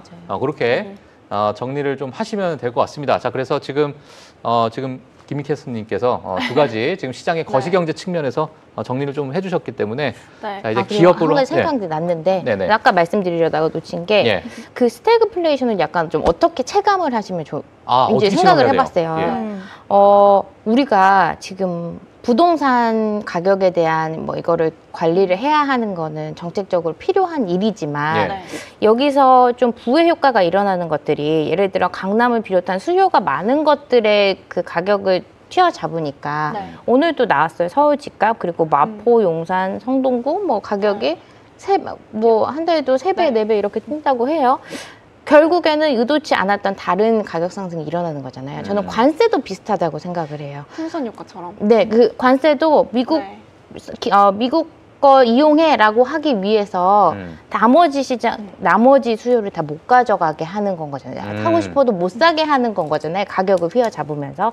그러다 보니까 근데 사람이 꼭 필요한 것들이 있잖아요. 아무리 가격이 올라가도 써야 되는 것들. 휴지. 휴지, 생필품, 뭐 먹는 거, 그쵸, 자는 네. 거, 의식주는 맞습니다. 기본적으로 다 해야 됩니다. 맞아요. 그래서 우리가 계속 물가를 강요했을 때 근원 물가를 보는 이유는 네. 그 물가가 어떻게 되느냐. 그치. 그런데 트럼프가 그거 다 휘어잡으니까 결국 가격은 올라가요. 근데 시장 논리에서 가격이 올라가면 예. 수요가 줄어야 되는데 수요가 어디까지 줄 수 있냐는 거죠. 근본적으로 필요한 수량이 있는데 예, 그렇기 예. 때문에 궁극적으로 물가가 끝까지 못 잡힐 수도 있다라는 우려가 이제 관세에 대한 우려로 와닿는 것 같아요. 네. 아, 예. 아주 쏙쏙 들어왔어요, 머릿속에. 네, 잠깐 흔들렸어요. 저 롱의 뷰가 약간 흔들릴 정도로. 네, 예. 그래서 그런 점을 좀 우려 고려를 하다 보면 그럼 결국엔 고용도 나빠지고 뭐 수요도 나빠지지만 결국에 물가는 끝까지 안 잡힐 수도 있는 건가라는 생각이 들면 저희한테 묘수가 좀 필요한 건 사실이에요. 묘수가 필요하다. 네. 아, 트럼프 대통령의 묘수는 저는 알 것 같습니다. 뭔가요? 물가를 높게 발표한 그 통계청장을 해임시킬 것 같아요. 그러니까요. 뭐 그리고 뭐 자기가 몇 번 관세를 발표했는지 제 생각에는 이제 그 나이쯤 되면 기억도 못 할 것 같아요. 그래서 이 기억도 뉴스가 못 그렇게 중요하지 않을 수도 있겠다 알겠습니다. 이런 생각도 좀 드네요. 알겠습니다. 저는 좀 개인적으로 하나 궁금한 게 있는데 사실 이게 아무래도 섹터 쪽으로 들어가다 보면 바이오 섹터가 국내 시장에서는 어쨌든 오늘 또 소화를 했잖아요. 맞습니다. 물론 뭐 지수 전반적으로 좀 떨어지긴 했지만 뭐 바이오 섹터 쪽에서 보면 뭐 셀트리온 같은 경우는 좀 어쨌든 조금 보합권에서 움직이는 흐름 정도 보였고 뭐 바이오도 전반적으로 봤을 때도 좀 뭔가 등락이 엇갈린 모습을 보였는데 좀 장기적으로 봤을 때 계속 이런 의약품 섹터의 방향성은 좀 어떻게 보시는지 궁금합니다. 일단 미국 외의 기업에는 펀더멘탈이 흔들릴 수 있는 그렇죠. 부분인 그건 뭐, 거죠. 네. 사실. 그래서 그러면 미국이 저는 트럼프가 왜 또 바이오 관세를 이 타이밍에 들고 나왔느냐를 좀 생각을 해봤어요. 지금 미국의 이 바이오 의약품으로 예. 국가 순위를 보면은요, 1위가 아일랜드고요. 네. 그다음이 스위스, 그다음 독일, 그다음 인도도 그 중에 인도도 있는데 이거를 좀 저희가 나눠서 봐야 되는데 네. 브랜드 의약품이라고 하는 거 실질적으로 뭐 예를 들어 노바티스의 의약품이다 이렇게 하는 거 있잖아요. 그리고 저희가 제네릭이라고 하는 거 복제약품. 복제약품. 예. 그다음에 또 필요한 게 핵심 원료들 API라고 하는 핵심 원료가 있고요. 그다음은 저희가 하는 CMO 뭐 위탁생산 이런 것들이 있잖아요. 지금 가장 좀 그래도 가시화되는 거는 브랜드 의약품에 대해서 관세 100%를 매기겠다라고 했어요. 네. 아일랜드가 가장 높기는 하지만 아일랜드는 EU와 그 체결을 할 때 무역 협상할 때 속해져 있는데 EU와는 의약품에 대해서 특히 복제약품에 대해서는 15% 이하 또는 면제하는 거를 협의를 논의를 했었습니다. 예. 그래서 아일랜드보다는 저희가 스위스와 트럼프의 관계를 보면 사실 요즘 좋지 않습니다. 8월 31일에 트럼프가 스위스한테 39% 고율 관세를 때리면서 뭐라고 했냐면 그중에 한 가지 딱 꼬집은 게 바이오 의약품이었어요. 너네 지금 의약품 바가지 너무 심하다. 왜냐하면 실제로 스위스도 유럽 평균의 그 가격보다 미국의 그 파는 가격이 더 비싸요.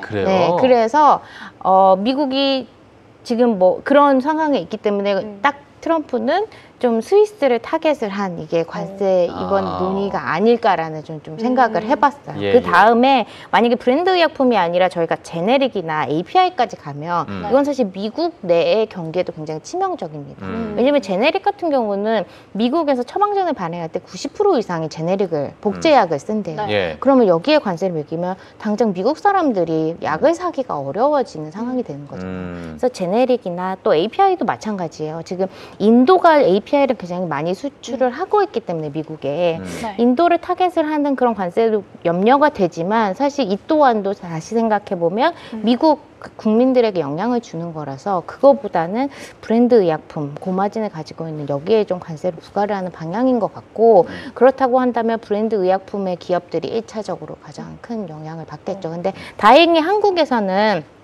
완제품보다는 네. 제네릭이나 API 그리고 CMO가 많이 있고 오늘 셀트리온도 주가가 괜찮았던 이유는 실제로 CMO를 미국에서 생산할 수 있는 공장도 있고 인수를 또 하고 있기 때문에 네. 한국에는 또 영향이 조금 제한적이다라고 네. 보여지고 네, 있습니다. 알겠습니다. 자, 그래서 지금은 스위스 때리기다. 이거는 네. 뭐 다들 이제 다 들으셨으니까 예, 뭐 다 이해하실 거라고 네. 생각이 들고 한 명만 때린다. 그러니까요. 이게 의약품에 대한 그 미국의 수요는 너무나 절대적이어가지고 네. 맞습니다. 이거는 뭐 약값에 대해서도 앞으로 향후 좀 지켜봐야 되는 그런 상황일 것 같습니다. 자, 그러면 오늘 저희가 이제 또 기업 뉴스로 좀 넘어가야 될 것 같은데요. 자, 오늘 어떤 기업부터 들어갈까요? 네, 간밤 실적을 발표했던 기업들부터 좀 체크를 해보도록 하겠습니다. 첫 번째 종목은 코스트코인데요. 아까 대표님께서 코스트코 제가 준비하는 거를 어떻게 또 아셨더라고요. 준비해 주셨어요. 궁예. 답변 그러니까 잘하셔서 사실 분위기여가지고. 미리 살짝 물어봤어요. 아, 그래요? 세 분께 그럼 질문 한번 드려볼게요. 세 분은 혹시 코스트코 많이 가시나요? 저 얼마 전에 다녀왔습니다. 아, 그래요? 대표님은요? 자주 갑니다. 자주 가세요? 저는 안 가요. 대표님은요? 저도 안 가요. 웬일로 우리가 통했어요. 왜냐면 제가 알기로 거기 저는 오늘부터 갈 예정입니다.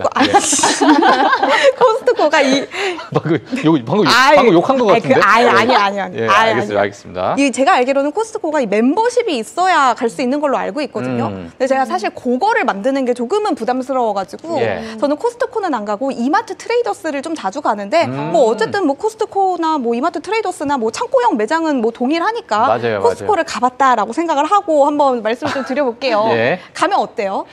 사실 거기 그 뷔페 형식으로 먹는 좀 그런 코스트코만의 음식 뭐라고 하죠? 핫도그? 뭐 그런 게 피자, 있거든요. 피자. 푸드코트 네. 이런 피자 거요? 있어요? 그게 피자 제일 있어요. 맛있어요. 피자 있어요. 있어요. 그래서 좀 되게 독특한 형식으로 돼 있어서 그거 즐기러 좀 브런치 먹으러 가시는 분들 요즘 많으시더라고요. 그래요? 근데 그것도 멤버십 카드가 소유하신 분만 드실 수 있는 거 아니에요? 저는 계속 이마트 트레이더스를 상상하면서 답변을 드리고 있는데 예. 개미지옥이죠. 개미지옥이라고요? 가면 개미지옥이죠. 뭐 다 포대자루로 팔잖아요. 근데 가면은 다 좋아 보여요. 이것도 담고 싶고 저것도 담고 싶고 이러면 사실 장 한 번 보고 나면 그런 데서 뭐 5, 60만 원 뚝딱이거든요. 맞습니다. 사실 그래서 그런 데 잘못 가면 위험해요. 근데 생각해 보잖아요. 예. 낱개로 개당 생각해 보면 싸요. 어. 사람이 언제 철드는지 아세요? 알려주세요. 사람이 언제 철드냐면 자기가 돈을 벌기 시작하면 철이 들어요.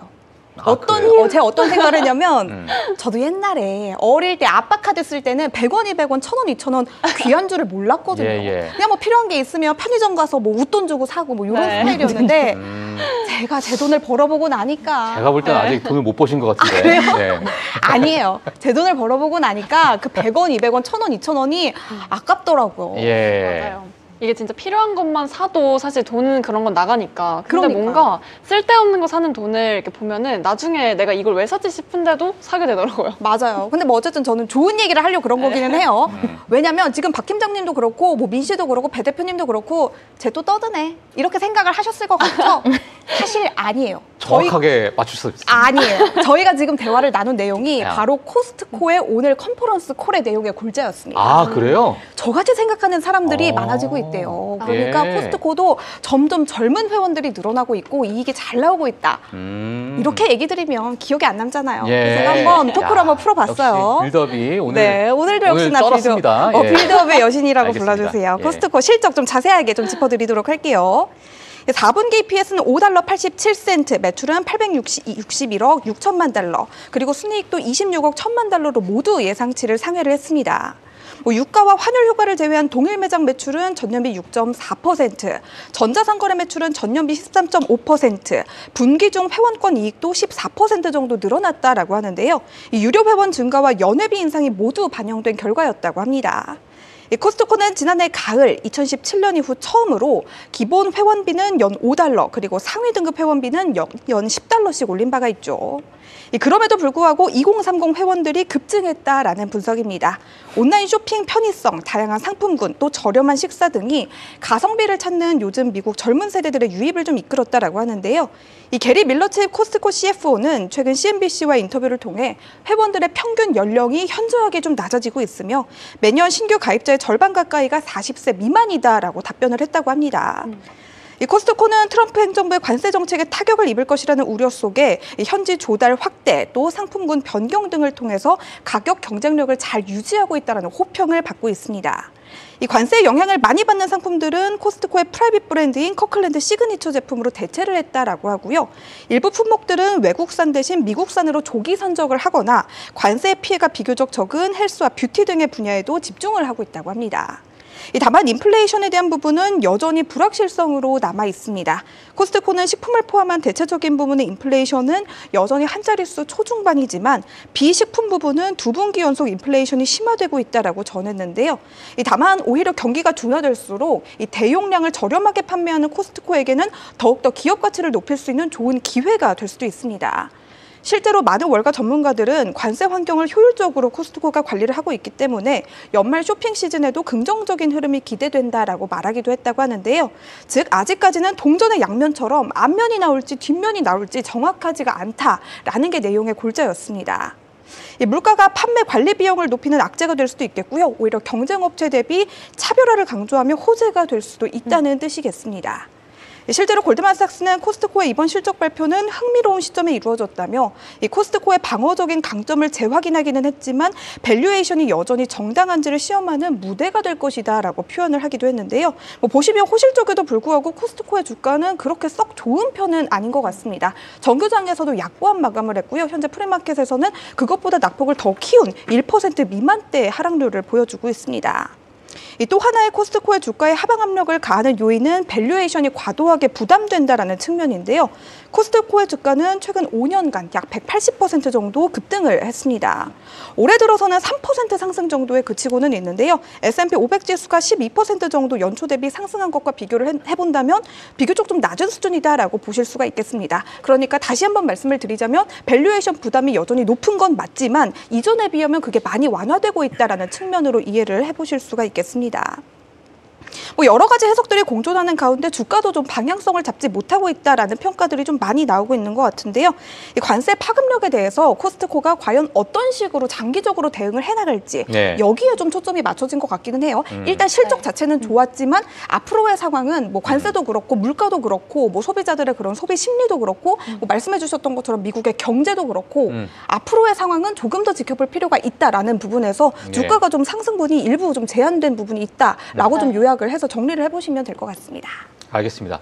자, 코스트코라는 기업은 사실 일개의 기업으로서도 볼 수 있겠지만 미국의 어떤 소비를 또 나타내는 지표로 볼 수 있잖아요.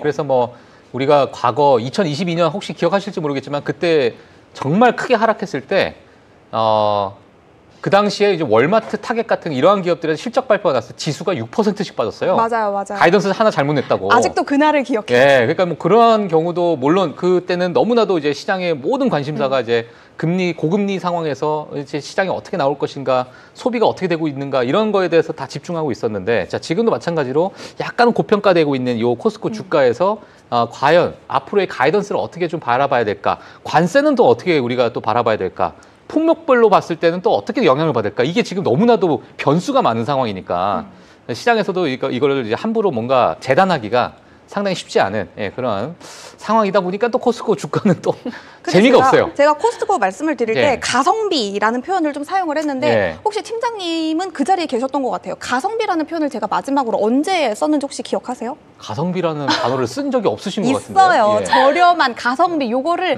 많이 쓴 종목이 있거든요. 달러트리, 달러 제너럴입니다. 달러트리. 그러니까 요즘 미국인들도 경기가 어려워지다 보니까 지갑을 좀처럼 열지 않는다. 그렇기 때문에 미국판 다이소라고 불리는 달러트리, 달러 제너럴이나 코스트코처럼 좀 가성비, 저렴한 상품을 구매할 수 있는 그런 곳들이 어떻게 보면 지금 이 시기에는 큰 호재가 될 수도 있다라는 측면도 좀 이해를 해보실 수가 있고, 실제로 이 멤버십 가격을 올렸는데도 불구하고 회원들은 오히려 늘어나고 있다라는 추세가 그걸 어떻게 보면 잘 설명해주는 그런 부분이 좀 될 수도 있다라는 생각이 좀 들거든요. 그러니까 긍정적인 요인이 물론 있다. 하지만 뭐 부정적인 요인도 공존하고 있다. 그러니까 사실 지금으로서는 재단하기가 조금 어렵다. 저도 이런 말을 하는 걸 좋아하진 않는데 아직까지는 기업에 대해서도 불확실성이 조금 짙은 편이다. 라고 이해를 해보시면 될 것 같아요. 뭐 주가 같은 경우는 뭐 그래도 아까 0.9% 하락이었는데 찌끔 올라갔어요. 찌끔. 알겠습니다. 자, 이제 우리가 이제 이런 기업을 볼 때 저는 이제 사실 이렇게 소비를 측정하는 이런 기업들 같은 경우에 막 코스코다. 네. 젊은 친구들이 많이 최근에 예를 들어서 40대 미만의 젊은 친구들이 많이 유입이 됐다라는 것을 긍정적으로 보고 있지만 저는 어찌 보면 주소비층이 도대체 누굴까를 더 고민을 해봐야 되는 것도 맞는 것 같아요. 왜냐하면 메타와 같은 이런 광고를 AI 광고를 우리가 활성화하면서 그 소비층에서 예를 들면은 뭐 나이가 좀 드신 분들이 많이 메타로 들어왔더라. 많이 소비 안 할 것 같거든요. 저는 개인적으로. 오히려 10대, 20대들이 더 많이 들어와야 그 소비층을 이룰 수 있는 그러한 어떤 성장 동력이 될 수 있고 코스코는 저는 여전히 아직 젊은 친구들이 들어왔다고 해도 여전히 소비층은 저는 좀 나이 드신 분들이 대량으로 좀 사시는 이러한 어떤 소비층이 더 들어와야 오히려 코스코한테 더 좋지 않을까라는 생각이. 그거는 편견 아닌가요? 10대, 20대도 대량으로 살 수도 있죠. 그래도 나이가 드신 분들은 손자, 손녀한테 드릴 수 있잖아요. 좀 더 사서. 좀 더 사서 뭐, 야, 너희들 이거 가져가라. 그래. 그래. 뭐 이렇게까지 설명하시는데. 너무 한국적인가요, 이게? 아니요. 맞다고 해드릴게요. 알겠습니다. 사실 근데 가성비 언급을 해주셨는데 가성비. 근데 생각보다도 코스트코가 엄청 저렴하진 않거든요. 그래서 뭔가 소비재단에서 봤을 때 생각보다 그 소비층도 그렇고 아무래도 가격 단가적인 측면에서도 뭔가 방향성을 완전히 잡지는 못한 것 같다. 이런 반응도 있더라고요. 그러니까요. 뭐 이런 부분은 뭐 지켜봐야겠죠. 뭐 코스트코도 모르는 거를 뭐 저희가 어떻게 알겠습니까? 이럴 때 약간 애매모호할 때 우리가 할 수 있는 말은 주가에 다 선반영되어 있습니다. 불확실성이 크다. 불확실성은 다 선반영되어 있다. 자, 요거 말씀드리면서 다음 기업으로 넘어가도록 하겠습니다. 네, 다음 종목 엑센추어 살펴보도록 할게요. 어제 실적이 나오는 대로 제가 속보로 좀 전해드렸던 종목인데요. 구체적인 이야기를 좀 짚어드리도록 하겠습니다. IT 컨설팅 기업이죠. 엑센추어의 4분기 EPS는 3달러 3센트, 매출은 176억 달러로 모두 예상치보다 잘 나왔습니다. 이 기업의 잠재적인 매출을 가늠해 볼 수 있는 AI 프로젝트 수주 규모도 지난해 30억 달러에서 올해는 50억 달러까지 뛰었고요. 2026년 연간 EPS 가이던스도 13달러 52센트에서 13달러 90센트 로 예상치보다 높게 제시가 됐지만 보시다시피 주가는 좀 여전히 부진한 모습을 보여주고 있습니다. 투자자들은 엑센추어의 AI 통합 과정과 거시경제적인 불안정 그리고 인건비 상승에 대한 우려를 좀 표하고 있다고 하고요. 빠르게 진화하는 시장 속에서 엑센추어가 가지는 경쟁력에 대한 부분도 좀 지적을 하고 있습니다. BMO 캐피탈 역시 엑센추어의 IT 서비스에 대한 부정적인 심리가 잔존을 하고 있으며 이가 단기간 내에 변화될 확률은 확실히 낮다라고 강조를 했습니다. 또 트럼프 대통령의 H-1B 비자 수수료 인상과 관련된 비용 부담 역시 엑센추어의 향후 마진을 낮출 수도 있다라고 우려를 했습니다. 이런 대중들의 반응에 마치 해명을 하듯 엑센추어는 이날 컨퍼런스 콜을 통해서 H-1B 비자 관련 비용 부담을 최소화하기 위해서 회사의 전략을 조정 중이며 AI 시대에 맞춰서 인력을 재편 중에 있고 재교육이 불가능한 직원들은 대거 내보낼 것이다라고 밝혔습니다. 총 8억 6,500만 달러 상당의 구조 조정이라고 하는데요. 지난 3개월간 전 세계에서 11,000명 정도를 해고했고 연말까지 추가적인 감원이 있을 것이라고 했습니다. 엑센추어의 총 인력은 지난 8월 말을 기준으로 현재 77만 9천 명 정도라고 하는데요. 석 달 전에는 79만 1,000명 정도였다고 하니까 확연하게 좀 감소된 수치가 눈으로 좀 보이실 것 같습니다.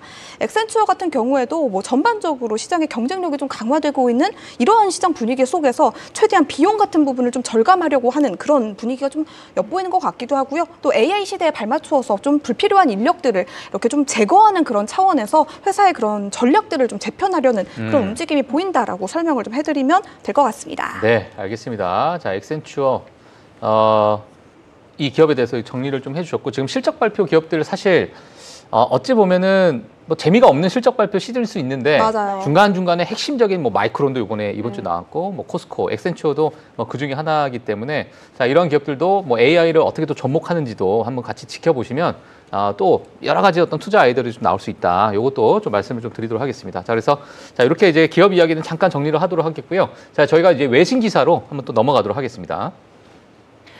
네, 이번에는 트럼프 대통령이 틱톡 관련 행정명령을 서명했다는 내용 함께 짚어보도록 하겠습니다. 계속 하더라 그 내용만 좀 짚어보는 내용들만 나왔었는데 서명이 이어졌고요. 이번 조치는 중국의 모 회사인 바이트댄스가 이 미국 사업을 매각하지 않으면 퇴출된다. 이 국가안보법 요건을 충족시키기 위한 것이었고 또 틱톡의 미국 지분은 미국 측이 주도하는 새 합작법인이 관리하게 됩니다.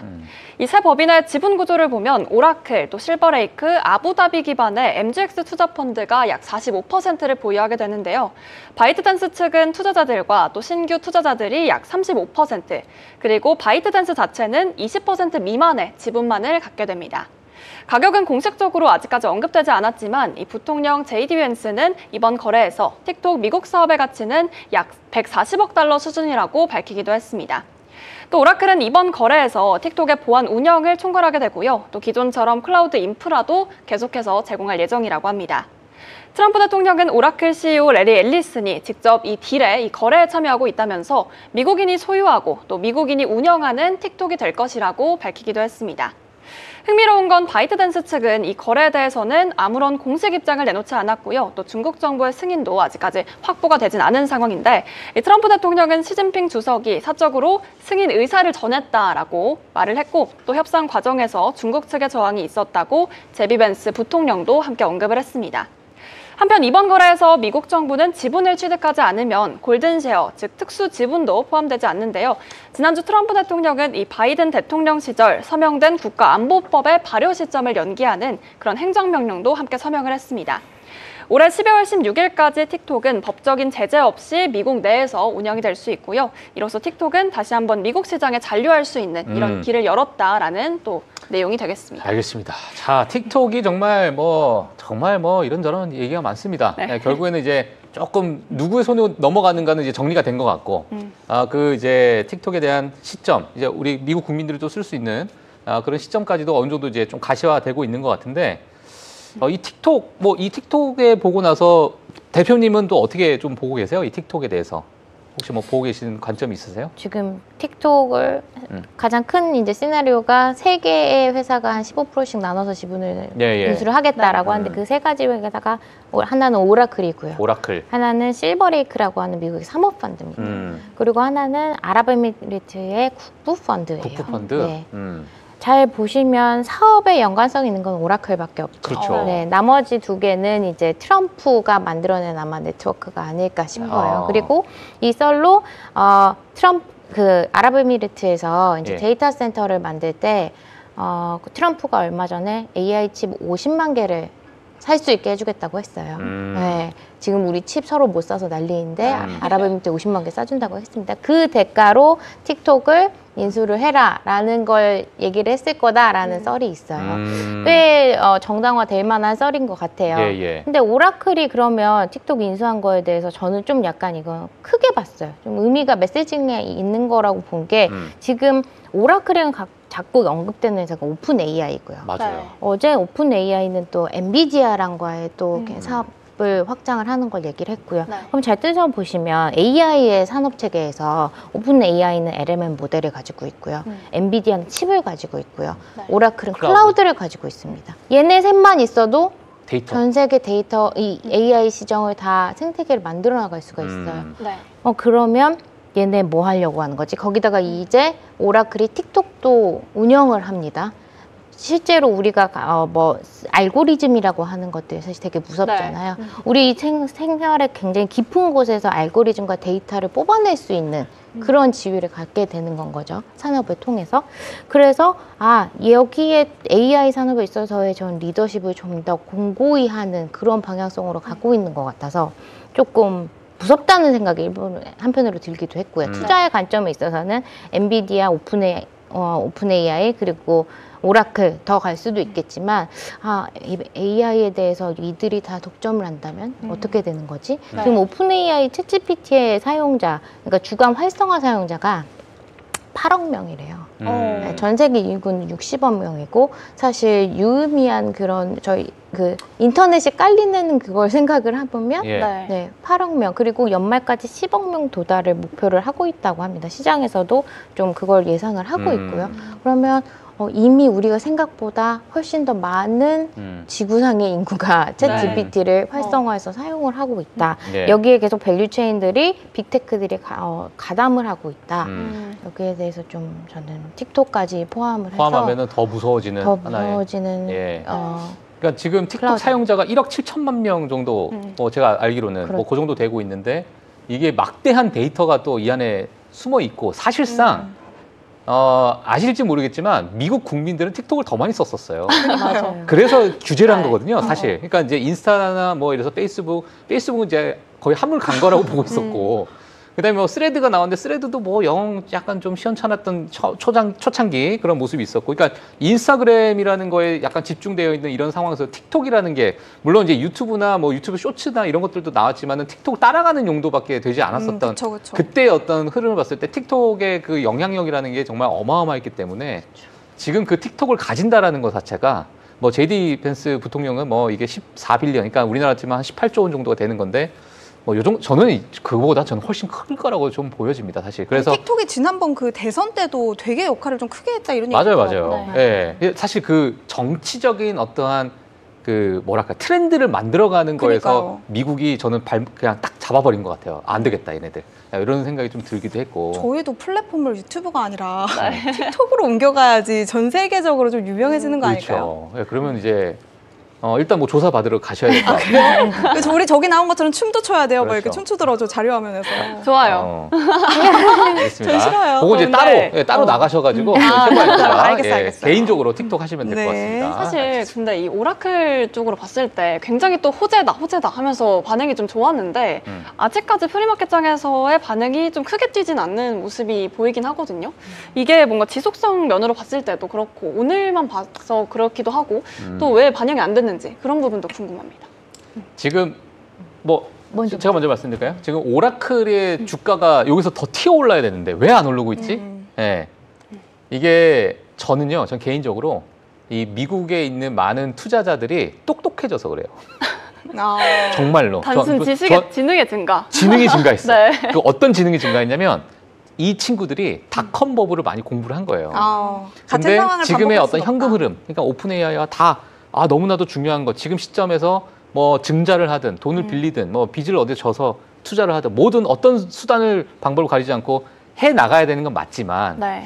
야 이게 지금 현금 흐름이 그렇게 썩 마음에 안 들고 오라클이라는 기업에 대한 부채가 상당히 지금 많은 상황이긴 하거든요. 다른 빅테크에 비해서. 네. 그러니까 이런 상황에서 투자자들이 선뜻 뭔가 내가 먼저 투자하고 싶진 않고 누군가가 좀 끌어올려주면 내가 거기에 탑승하려고 하는 네. 뭔가 눈치 보는 그러한 어떤 시기가 아닐까라는 개인적으로 좀 그런 생각을 좀 하고 있습니다. 그래서 뭐 최근에 뭐 소위 얘기하면 뭐 레딧이나 이런 개인 투자들 많이 이용하는 그런 커뮤니티 사이트를 가면은 이제 막 그 우스갯소리 풍자하는 그러니까 오픈 AI, 엔비디아하고 오라클 셋이서 자기네들끼리 돌려막기 하고 있는 그거 제가 얘기했더니 다들 저를 이렇게 황당한 소리 하는 사람처럼 쳐다보셨잖아요. 아주 명쾌한 그때 당시에.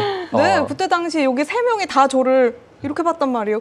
그쵸, 그런 얘기 있다니까요, 진짜. 돌려가면서 서로 하는 거다. 예.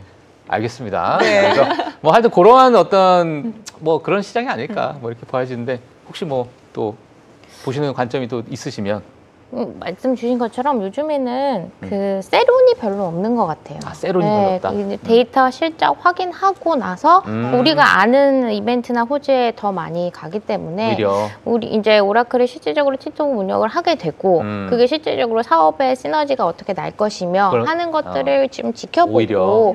그게 확인이 된 다음에 아마 주가도 더 반영이 될 거라고 보여집니다. 알겠습니다. 예, 자 그래서 자 이렇게 보시면 될 것 같고요. 자 그다음에 지금 기업 종목들 또 체크를 한번 해보도록 하겠습니다. 네, 이번에는 중고차업체 카맥스 실적 내용 좀 자세하게 정리를 해보도록 하겠습니다. 뭐 일단 한마디로 재미있게 좀 요약을 해드릴까요? 네. 네, 팀장님 한번 질문 드릴게요.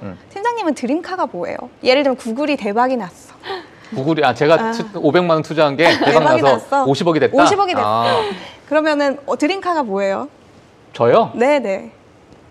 뭐 사람들 좋아하는 뭐 슈퍼카겠죠.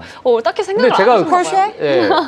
뭐 그거는 이제 소나타 수준 아니에요? 강남에. 그럼 5글자짜리 기기? 예, 그렇죠. 뭐 여러 가지. 모르겠어요. 뭐 남들이 생각하는 뭐 그런 차. 좋아요. 한번 타보고 싶겠죠. 예. 그래요. 그래도 뭐 람보르기니를 뽑으셨다고 합시다. 근데 계좌가 마이너스가 됐어요. 마이너스 됐어요? 사정이 살짝 안 좋아졌어요. 그래서 람보르기니를 팔았어요. 런닝어 사야지. 아직 그게 아니에요. 팔았어요. 예. 근데 뭐 팀장님 출퇴근도 하셔야 되고 예. 집에 애기들도 있으니까 애기들도 태워서 장도 보러 가셔야 되고 예. 하니까 차는 필요하잖아요. 차는 필요하죠. 그러면 그때는 뭐 어떤 거 사실겠어요? 뭐 오늘 내일 하는 차 사겠죠. 그죠?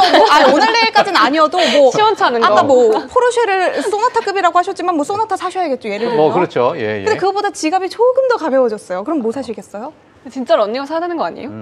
뭐 무슨 대답을 듣고 싶은 거예요 지금? 중고차 산다고 대답해 줬어요. 중고차. 네네네. 야, 참, 그리고 진짜 마지막 질문이에요. 빌더 희한하게 하네. 진짜 빈털터리가 됐어요. 입에 예. 풀칠만 하고 살아야 돼요. 그러면 어떠시겠어요? 훔쳐야죠 뭐. 아니 그거는 제 대답이 아니고 제가 저번에 그 미국 차 얘기할 때 말씀드렸던 예. 덜덜덜덜덜 이런 거라도 뭐 타시거나 아니면 걸어 다니시거나 경운기, 뭐 경운기 경운기도 타시거나 비쌀 것 같은데. 뭐 그러면 걸어 다니시거나 뭐 이렇게 해야겠죠. 예. 여러분들이 또 빌드업을 제가 왜 이렇게 하나라고 생각을 해보셨겠지만 제가 말하고자 하는 핵심 내용이 여기에 다 담겨 있었습니다. 야, 핵심인지 아닌지 보겠습니다. 예. 돈이 많아지면 슈퍼카를 타고 싶고 그 돈이 그거보다 약간 없어지면 중고차를 사고 싶고 네. 그것보다도 돈이 더 없어지면 중고차조차도 못 사는 그런 시장이 된다. 이런 얘기를 좀 드리고 싶었던 거예요. 예. 확인이 다 되셨죠? 알겠습니다. 네. 이제 거두절미하고 좀 진지하게 브리핑해 보도록 할게요.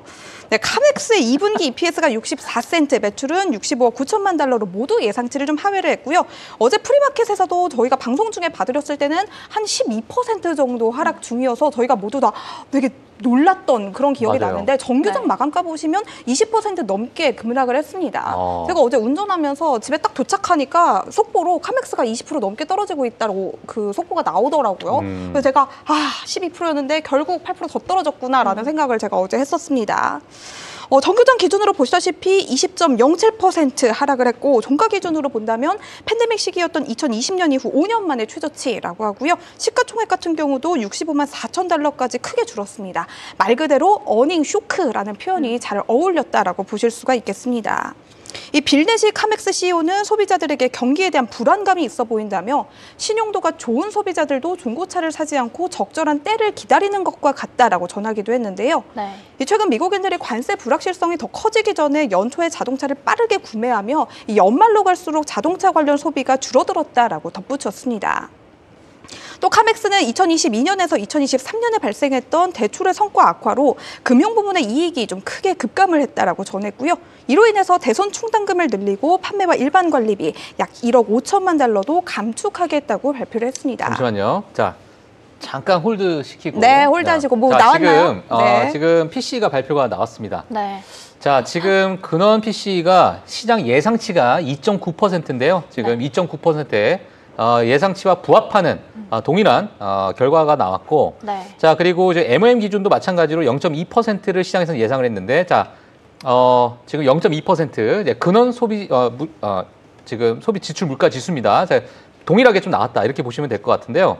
지금 모든 것들이 지금 예상치와 부합하는 동일한 이야기 이제 결과가 좀 나오다 보니까 시장에서는 그렇게 크게 오히려 지금 화색이 좀 돌고 있습니다. 네. 네, 왜냐하면 지난번에도 우리가 CPI 발표했을 때 CPI 예상치가 전월 대비해서 높아 있었어요. 네. 근데 그 높아 있었던 그 CPI를 그대로 부합하는 이제 결과가 좀 나오다 보니까 그 속보 이제 지표가 나오다 보니까 시장에서는 그래도 뭐 긍정적으로 지켜봤는데 지금도 마찬가지로 PC 같은 경우에는 예상치와 부합하는 동일한 그런 결과가 지금 현재 나오다 보니까 프리마켓에서 일부 조금은 좀 튀어오르고 있는 모습을 지금 나오고 있습니다. 자, 보시면 될 것 같고요. 자, 애플만 지금 0.7%, 전반적으로 녹색불이 살짝 들어오고 있는 그러한 히트맵을 지금 보고 계신다. 자, 이렇게 제가 확인을 좀 해드리면서 좀 넘어가도록 하겠습니다. 혹시나 요거에 관련해서 속보가 나오게 되면 또 최보아 앵커가 전달을 해드릴 겁니다. 근데 시장이 약간 요즘 좀 그런 것 같아요. 기업들의 개별 실적도 그렇고 지표도 그렇고 예. 기대치가 굉장히 높았어요. 그러면 잘 나왔는데도 불구하고 기대치에 못 미치면 하락하고 예상했던 것보다 나쁘게 나왔지만 예상했던 것보다 그렇게 뭐 나쁘지 않았다, 양호했다라고 하면 오히려 상승하는 약간 그런 흐름을 나타내고 있어서 저도 뭐 특징주 같은 것들도 전해드리고 뭐 시장 전반에 대한 뭐 지표 같은 이야기들도 전해드리지만 그때마다 정말 제 말도 오락가락하는 모습을 보이는 것 같거든요. 그러니까 어떨 때는 이렇다, 어떨 때는 이렇다 하니까 뭐 이번 지표가 나온 이후에도 또 정규장 시작하기 전까지 좀 구체적으로 상황을 좀 보셔야 하지 않을까 싶습니다. 네, 알겠습니다. 다시 제가 이어가 보도록 할게요. 이어가시면 좋을 것 같아요. 네네, 카맥스로 이어가 보도록 하겠습니다. 뭐 카맥스의 이번 실적 같은 경우는 사실 개별 기업 이슈가 아니라 미국 자동차 산업 전반과 연계시켜 볼 수가 있는데요. 그러니까 미국 자동차 업계가 경기 침체와 관세 정책의 직격탄을 맞고 있다는 뜻이겠습니다.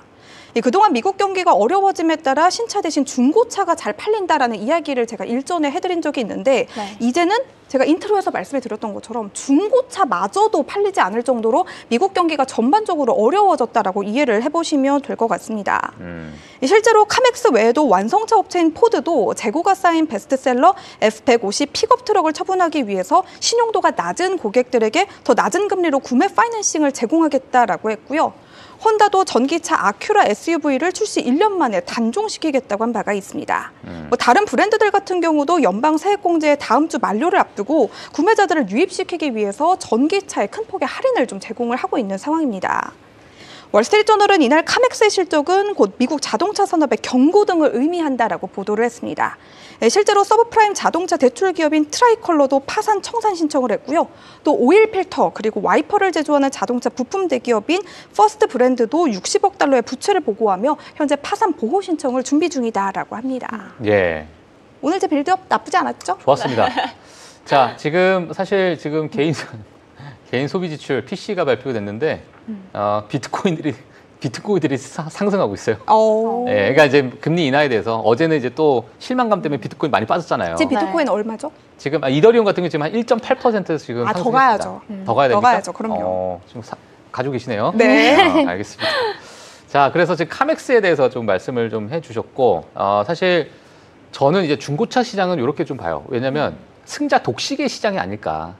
중고차 시장에서 누가 승자? 저는 최근에 사실 이제 카맥스랑 같이 비교하는 기업이 이제 카바나를 많이 비교를 하는데 네. 카맥스는 약간 레거시적인 올드한 오프라인 매장 기반으로 하는 온라인을 가지고 있는 또 그런 차이가. 기업이고, 예. 그리고 이제 카바나 같은 경우에는 본인들이 직원들이 나와가지고 그 차를 매입을 해갑니다.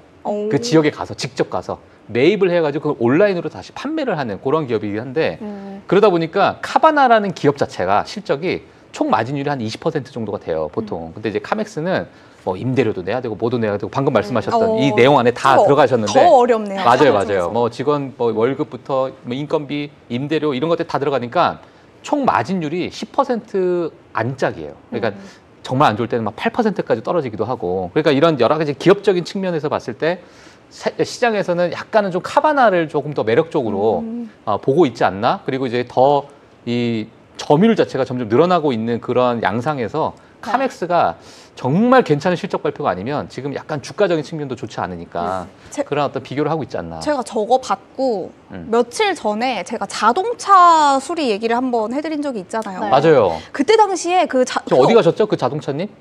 그 자동차 뭐 제 동남아시아로 자동차요? 가셨잖아요. 리비아로 갔어요. 리비아로 가셨어요? 중동에서 제 자동차 전쟁 중이에요. 그래요? 아무튼 뭐 제 자동차는 뭐지 거기 가서 잘 지내고 있고. 근데 제가 드리고 싶었던 말은 그때 그 자동차 수리 업계에 대해서 그 CEO가 컨퍼런스 콜에서 이번 실적이 이렇게 안 좋은데 너 어떻게 대처할 거니?라고 질문을 하니까 이렇게 답변을 했대요. 상관없다. 왜냐면 미국인들 자동차 고칠 거다. 그러니까 어떻게 보면 이것과 일맥상통하다고 좀 볼 수가 있겠죠. 당시에도 그 업체도 전반적으로 실적은 좀 부진했지만 DIY 같은 경우는 그 개별 부문 매출이 굉장히 잘 나왔었거든요. 그러니까 차를 안 탈 수는 없잖아요. 그러니까 어떻게 해서든지 고쳐서 요즘 미국인들이 타고 있다는 그런 트렌드를 그 CEO가 좀 읽은 거죠. 그러니까 뭐 관련해서 뭐 차 업계는 좀 이렇게 정리를 해보면 될 것 같아요. 요즘은 중고차도 잘 안 팔리고 수리하는 그 리페어 그런 업체들이 좀 잘 가고 있다. 이렇게 좀 정리를 해보도록 하겠습니다. 네. 중고차 시장은 약간 특수 상황이긴 해요. 미국의 중고차 시장이 왜 우리 카맥스 주가가 코로나 이후부터 계속 내려갔다고 했잖아요. 맞아요. 지금 거의 5년 내 최저. 이 중고차 가격의 도매 가격 지수라는 게 있는데요, 미국에서. 네. 걔네들이 코로나부터 계속 올랐어요. 중고차 가격이 계속 올랐다는 거예요. 네. 그런데 여기에 일조한 게 팀장님 말씀해 주신 것처럼 카바나와 같은 딜러들이 가격 방어를 시키는 거죠.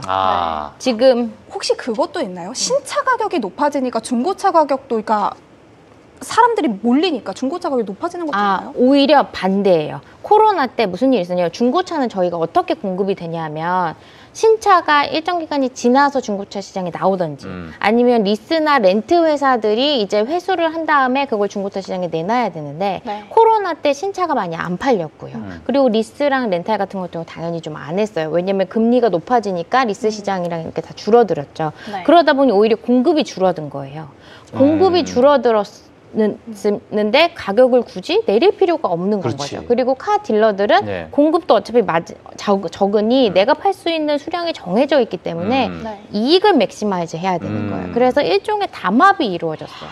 그래서 공급은 적고 가격은 올라가고 그래서 수요가 있어도 그럼에도 수요가 있지만 커버가 안 되는 그런 상황이 왔는데 네. 이제는 어떻게 되냐 그 상황은 똑같이 유지가 되고 있고 그럼 수요는 늘어났느냐 수요가 늘어났지만 지금 금리를 생각해 보면 신차의 캐피탈 파이낸싱이 한 7% 정도라고 한다고 하면 중고차는 10%예요. 왜냐하면 담보력 자체가 떨어지기 때문에 당연히 중고차에는 더 높은 금리가 오르겠죠. 그렇기 때문에 구매력이 있는 사람들도 살 이유가 없는 거예요. 그래서 수요도 낮은데도 불구하고 수요 공급 시장의 논리가 하나도 지금 안 맞는 상황이라서 약간 좀 특이한 상황입니다. 오히려 그래서 그렇게 보면 지금 빠져있는 주가는 말씀하신 것처럼 어떻게 보면 중고차 시장은 언젠가 다시 돌아올 수 있는 시장이라고 보면 지금 가격에서의 장기적인 저가 매수 관점으로도 생각해 볼 수 있는 오히려. 타이밍인 거예요. 예.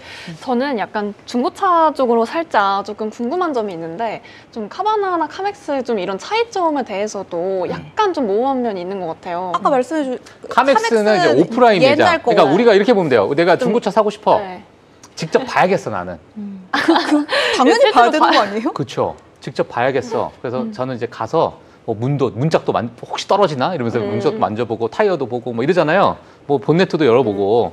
자, 그게 이제 카맥스. 근데 카바나는 거기서 살 수도 뉴 있고 패션? 온라인으로 살 수도 있고. 아. 네, 이 오프라인 매장에 요 차가 있습니다라고 해서 이렇게 딜러들이 이렇게 잘 이쁘게 사진도 찍어놓고 이렇게 하면은 그 온라인도 가능합니다. 제가 중고차를 잘 모르긴 하지만 약간 비유를 해보면 카바나는 헤이딜러, 맞아요, 카맥스는 맞아요. 인천 중고 매매단지 맞아요, 약간 이런 느낌인가요? 맞아요. 예. 그러니까 헤이딜러랑 카바나랑, 그러니까 헤이딜러가 카바나의 어떤 모델 플랫폼을 그대로 따가온 걸 수도 있는지 모르겠는데, 하여튼 뭐 모르겠지만 비슷합니다. 그러면은 오프라인 매장은 또 이렇게 운영이 되는데 온라인은 안 하고 있는 건가요? 지금 카맥스? 네. 온라인도 같이 하고 있어요. 아. 근데 그 온라인의 점유율은 카바나는 완전 온라인으로. 그러니까 딜러가 좀 가서 특화돼 매입을 있네. 하고 그거를 이제 뭐 어디다가 하는지 모르겠지만 차를 네. 어디다 두는지 모르겠지만 그걸 온라인으로 판매를 하는. 오. 네, 그러한 차이가 있는데 뭐 그걸 이제 360도로 이렇게 돌려가지고 차를 보게 하고. 아 요즘은 좀 그렇게 해주더라고요. 근데 저는 개인적으로 차는 직접 봐야 되지 않나 저도 이런 봐야 생각이 돼요. 들고. 그러니까 우리가 좀 나이가 운전도 좀 들어서. 해봐야 될 것 같은데. 그러니까 부릉. 네, 근데 이제 그걸 카바나에서 많은 보상 정책으로 인해서 만약 혹시나 문제가 있다라면 뭐 이러한 여러 가지 어떤 그 보험성의 보상 정책이 아마 있을 거예요. 그거는 이제 아마 미국에 계신 분들은 뭐 확실히 좀 알지 않을까 이렇게 생각이 듭니다. 자, 그래서 이렇게 한번 보시면 될 것 같고요. 자, 그리고 저희 외신 기사로 한번 또 넘어가도록 하겠습니다. 네. 이번에는 인텔 쪽의 투자 소식 관련해서 좀 이야기를 짚어봐야 될 것 같습니다. 예. 인텔이 미국 정부가 10% 지분을 투자한 이후 반도체 사업 재건을 위해 여러 기술을 가진 이 기업들과 협력에 대한 투자를 적극적으로 추진하고 있는 상황인데요. 특히나 이 CEO 리포타는 애플과 TSMC를 포함한 이 주요 기업들과 또 투자 및 제조 파트너십 관련된 상황을 계속해서 모색하고 있는 분위기가 이어지고 있습니다. 올해 초로 다시 돌아가서 봤을 때 탄 CEO는 애플의 팀 쿡과 만나 또 협력 방안에 대해서 논의했던 적이 있고요. 그리고 애플이 자체에 설계한 칩을 인텔의 제조 시설에서 또 생산할 가능성도 타진을 하고 있습니다. 또한 인텔은 이 TSMC의 CEO 웨이와도 만나서 이 공동 투자나 사업에 대해서 구체적으로 협의 중인 상황인데요. 인텔은 이 TSMC와 협력을 통해 첨단 제조 기술을 배우고 또 생산적인 역량에서도 보다 강화하려는 의도로 파악이 되고 있습니다. 이러한 노력은 미국 상무부 등 정보기관과의 지원과 맞물려 인텔이 시장에서의 경쟁력을 어느 정도 회복을 하고 또 안정적인 고객 기반을 앞으로 확보해 나가기 위한 그런 전략으로 보이는데요. 인텔은 최근 소프트웨어와 또 엔비디아로부터 대규모의 투자를 받았지만 여전히 추가 자본과 또 고객 확보가 어느 정도 필요한 상황이 보여지고 있습니다. 인텔은 설계와 제조 부문에서 분리 장치를 마련을 해서 고객들이 안심하고 또 제조를 맡길 수 있도록 그런 상황에 좀 구축에 힘을 쓰고 있는 상황으로 보이고요. 인텔은 애플과 TSMC를 중심으로 이 전략적 파트너십과 투자를 통해 또 반도체 시장에서의 입지 회복에 총력을 기울이고 있는 상황이라고 합니다. 아무래도 인텔이 좀 침몰하는 배인가 아니면 또 유의미한 조각배가 될 것인가 이런 시각들이 분분하고 있는데 아무래도 또 애플 제품에서 인텔이 이렇게 인텔의 칩을 굳이 쓸 필요가 있지 않다라고 보는 시각들이 사실 좀 큰 것 같거든요. 이런 상황 좀 어떻게 보면 좋을까요? 인텔은 이제 트럼프가 전략적으로 키우고자 하는 전략적 기업이에요. 네. 제가 볼 때. 네, 진짜 맞아요. 그죠. 정치적인. 근데 인텔은 매번 저기 누가 가서 도와줘야만 이런 것 같아. 잘 트럼프가 되는 것 인텔한테 가가지고 네. 야 저기 가서 돈 좀 꼬아. 약간 이런. 갔다 올까요? 네. 또 갔다 와라. 그럼 인텔이 가서 야 우리한테 좀 투자 좀 할래? 약간 이런 느낌의. 투자 셔틀. 이제 미리 다 굳이 트럼프가 얘기하자면, 얘기도 해두는 거죠. 좀 웃자고 얘기하자면 약간 이런 느낌이 아닌가라고 생각이 드는데 일단 TSMC는 약간의 뭐 그러니까 확실하게 그게 팩트는 아니잖아요. 네, 뭐 맞습니다. 논의 중이다. 아직 네. 명확하게 어떤 의견이 안 나온 상황이고. 자, 애플은 뭐 직접적으로 가서 이제 투자를 논의를 했다. 하지만 그 공식 내용은 또 나오지는 않은 상황이니까. 네. 근데 과연 인텔의 어떤 기술력, 파운드리의 어떠한 역량이나 수율이나 이런 여러 가지 어떤 그 기술력적인 부분을 봤을 때 과연 TSMC와 비등하게 할 수 있을까라는 그런 생각도 들기도 하고 뭐 일각에서는 뭐 3나노, 4나노는 웬 말이냐 지금 8나노 할까 말까 뭐 그런 얘기도 나오고 있고 약간 이제 조롱 섞인 이야기가 좀 나오고 네. 있긴 한데 뭐 어떻게 보겠어요? 지금 인텔 그냥 단순히 전략적이다. 뭐 전략적인 거를 해석했을 때 그러면 결국엔 전략적으로 키워낼 수 있느냐가 네. 이제 핵심인 그렇죠. 건 거잖아요. 기술력이죠 결국에. 네, 그래서 키워낼 수 있게 하려고 아까 왜 돈 빌려와라고 트럼프가 시킨다고 했는데 트럼프가 야 어디 가서 빌려오면 될 거야. 내가 좀 얘기해놨어. 이런 분위기인 거죠. 오히려 왜냐면 지금 트럼프가 인텔을 처음부터 인수하라고 TSMC에 가장 먼저 제안을 했었어요. 근데 네. TSMC가 검토하겠다고 했었으나 사실 왜 굳이라는 퀘스천에서 다시 또 물망이 오르고 있습니다. 그런 와중에 엔비디아가 어느 정도 발을 좀 담궜고요. 그럼 결국은 인텔의 기술력을 TSMC, 엔비디아 너네가 들어와서 개선해줘 라는 얘기가 되겠죠. 그래서 너네만큼은 아니어도 얘네가 따라갈 수 있게 만들어놔라라는 게 트럼프의 목표인 것 같아요. 그러니까 할 수 있느냐? 완전히 허허벌판에서 TSMC 보고 와서 야 공장 짓고 이걸 해줘가 아니라 조금 구축돼 있는 인텔을 가지고 그렇죠. 와서 너희 기술력에다가 심어줘 이거겠네요 결국에. 결국에 지금 트럼프가 하려고 하는 게 다 비슷합니다. 우리 네. LG 엔솔한테 현대차한테 하는 거 다 그런 스킴인 거예요. 예, 예. 와서 미국의 제조업 기술력을 올려놔라는 거기 때문에 인텔한테 어떻게 할까? 아마 만들어낼 수 있을 거라고 저는 봅니다. 만들어낼 수 있을 거라고. 네. 근데 그 기간은 어느 정도 보고 계세요 개인적으로? 사실 인텔이 아무것도 없진 않고 이미 파운드리를 하는 기업이기 때문에요. 맞아요, 맞아요. 여기 그러면 우리가 삼성전자랑 좀 비교를 해보면요. 삼성전자 HBM3에 대한 수율이나 이런 거에 대한 논란이 됐습니다. 예. 뭐 오랫동안 준비를 했기는 했지만 결국에는 그 수율에 대한 잡음과 그리고 HBM4의 양산까지 이거 맞춘 거 한 1년 반 정도에 맞춰냈었어요. 네. 그러면 인텔도 TSMC의 기술력이 다 때려 부어서 1년 반 정도의 시간이 되면 어느 정도는 따라갈 수 있는 기술력을 만들어낼 수 있을 거라고. 예. 알겠습니다. 사실 좀 그런 생각이 들긴 하거든요. 그때 저희가 말했듯이 좀 애플이 그래 뭐 인텔이랑 잘 해볼게 이렇게 발언을 하는데 어쨌든 손을 안 잡으면 그만이다. 또 이런 얘기도 많잖아요. 그래서 어떻게 보면 엔비디아와의 협업에 반조차 의미 없다라고 또 말하는 사람들도 있더라고요. 어떻게 보면은 그냥 말만 하고 또 실제로 TSMC도 마찬가지로 협업할 생각이 없거나 그러니까 트럼프가 깔아주긴 하지만 실질적으로 그게 뭐 이어질 것이냐 이런 좀 의구심이 드는 것 같습니다. 사실 제가 요즘에 보는 거는 지금 몇 번 다른 쪽에서도 얘기를 했는데 이제는 더 이상 양산만의 시장은 아니다. 네. 커스터마이징의 시장이다라고 본다면 지금 애플은 실제로 수요자죠. 그리고 애플에서는 지금 니즈가 자체 칩에 대한 개발 니즈가 있습니다. 그렇기 때문에 삼성전자랑도 그 커스터마이징을 하는 우리 차세대 칩 모델을 개발하겠다고 한 건 거예요. 네. 그러면 결국에 이 칩을 삼성전자만 하지는 않을 거고 여기 저기 우리의 모델을 만들어낼 수 있는 데를 찾는데 그중에 인텔은 선택지가 될 수 있습니다. 그리고 뭔가 인텔의 투자와 인텔과의 계약을 통해서 다른 쪽에서의 그 혜택을 볼 수 있다면 지금 예를 들어 중국에 수출을 못한다거나 이런 것들이 해결될 수 있다면 하지 않을 이유가 없는 건 거고 또 반대로 얘기하면 지금 머스크도 그렇게 보고 있어요. HBM3 당연히 대단하고 TSMC의 기술력 좋지만 자기는 HBM에 대해서 더 이상 쓸지 난 퀘스천이다라는 말을 얼마 전에 했습니다. 왜냐하면 차세대 AI6 모델은 압도적인 성능, 어디서도 보지 못한 칩을 만들어낼 거다. 누가? 머스크인 내가 우리가 직접 커스터마이징하는 칩을 만들어낼 거야 라고 하고 있기 때문에 어떻게 보면 점점 시장이 파운드리 쪽으로 힘이 좀 변화하는 그런 국면으로 성장할 수 있거든요. 오히려 이제 과거에 정말 어찌 보면은 딱 그 HBM이라는 모델 안에 모든 파운드리가 다 집중돼 있고 저거 하냐 못하냐 이렇게 어찌 보면 되게 제한적인 뷰잖아요, 이게. 네. 근데 이제 오히려 HBM을 벗어나서 네. 다양한 AI 칩이나 아니면 또 고성능 칩을 우리가 개발한다면 파운드리가 더 확장성이 좀 생기고 기대감이 좀 불어올 수 있는 그런 국면이겠네요. 네. 그래서 저희가 뭐 다른 측면이라고 생각하실 수 있지만 알리바바 바이두 게다가 이제 화웨이까지 자체 칩 개발을 했잖아요. 맞아요. 결국에는 점점 방향성은 자체 칩 개발하는 것으로 갑니다. 왜냐면 이게 기업의 경쟁력이기도 해요. 네. 칩을 사서 범용화된 거를 쓰면 나의 경쟁력, 나의 색깔을 드러내기가 의존되니까. 그렇죠. 또 의존적이 예. 되고 또 보안에 대해서도 문제가 있고. 그렇죠. 확실히 자력이 좀 중요해진 그런 상황이긴 한 것 같습니다. 알겠습니다. 자, 이렇게 지금 나와주셨는데 사실 저희가 또 중요한 게 배 대표님이 준비한 내용을 들어야 되는데 네.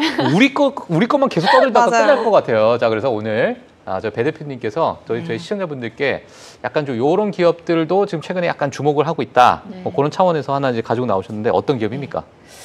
IBM. IBM. 이고요. 네, 어제 IBM의 주가가 많이 올랐습니다. 예. 이제 뉴스가 있었는데요. 뭐냐면 HSBC 그 글로벌 IB죠. 그 금융 회사와 협약을 양자. 했고 양자 컴퓨팅 시스템으로 인해서 뭔가 성과를 냈다. 그럼 무슨 성과를 냈냐? 예.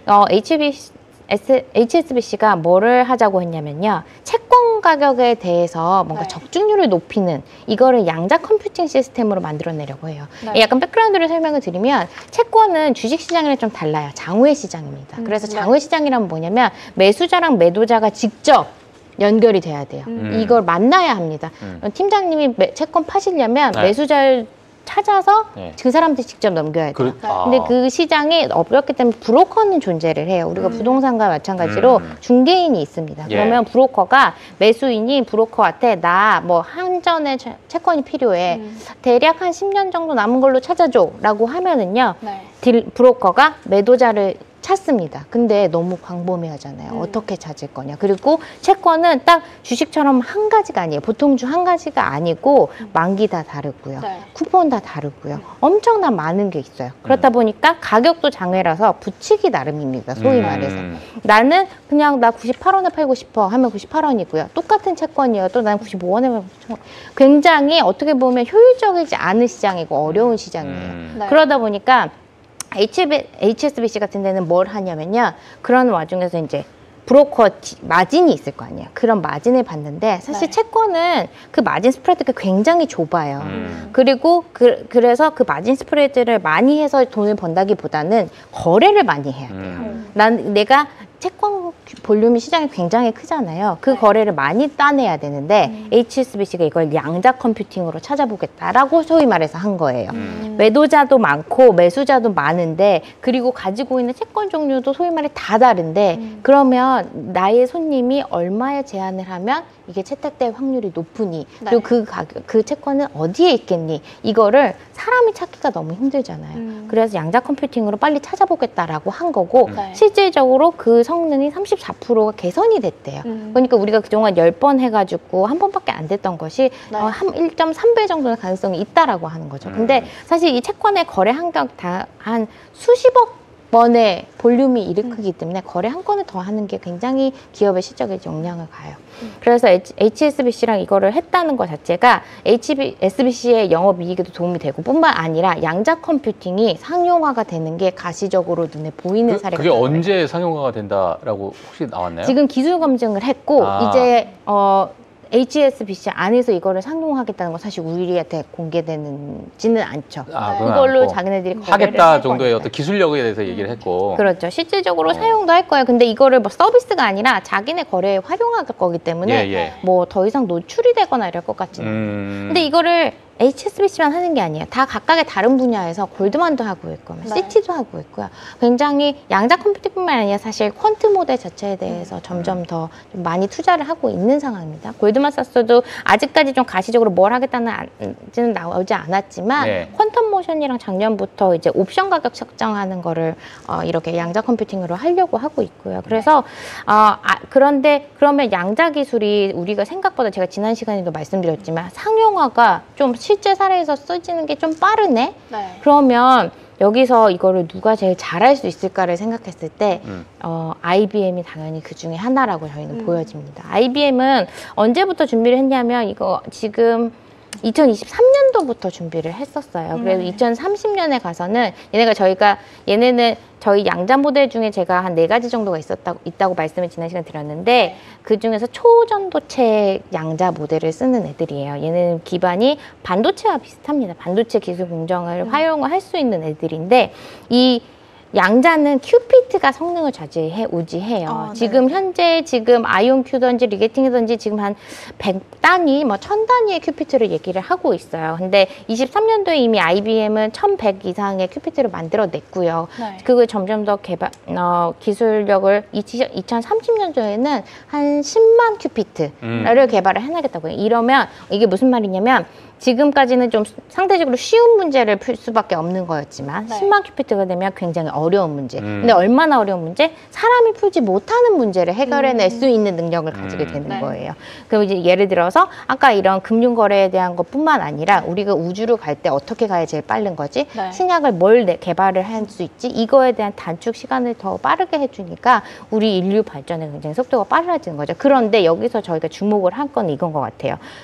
양자 컴퓨팅 기술이 되면 그러면 고부가가치 산업에 대해서 굉장히 효율적으로 큰 비용을 안 들이고 선점할 수 있겠네.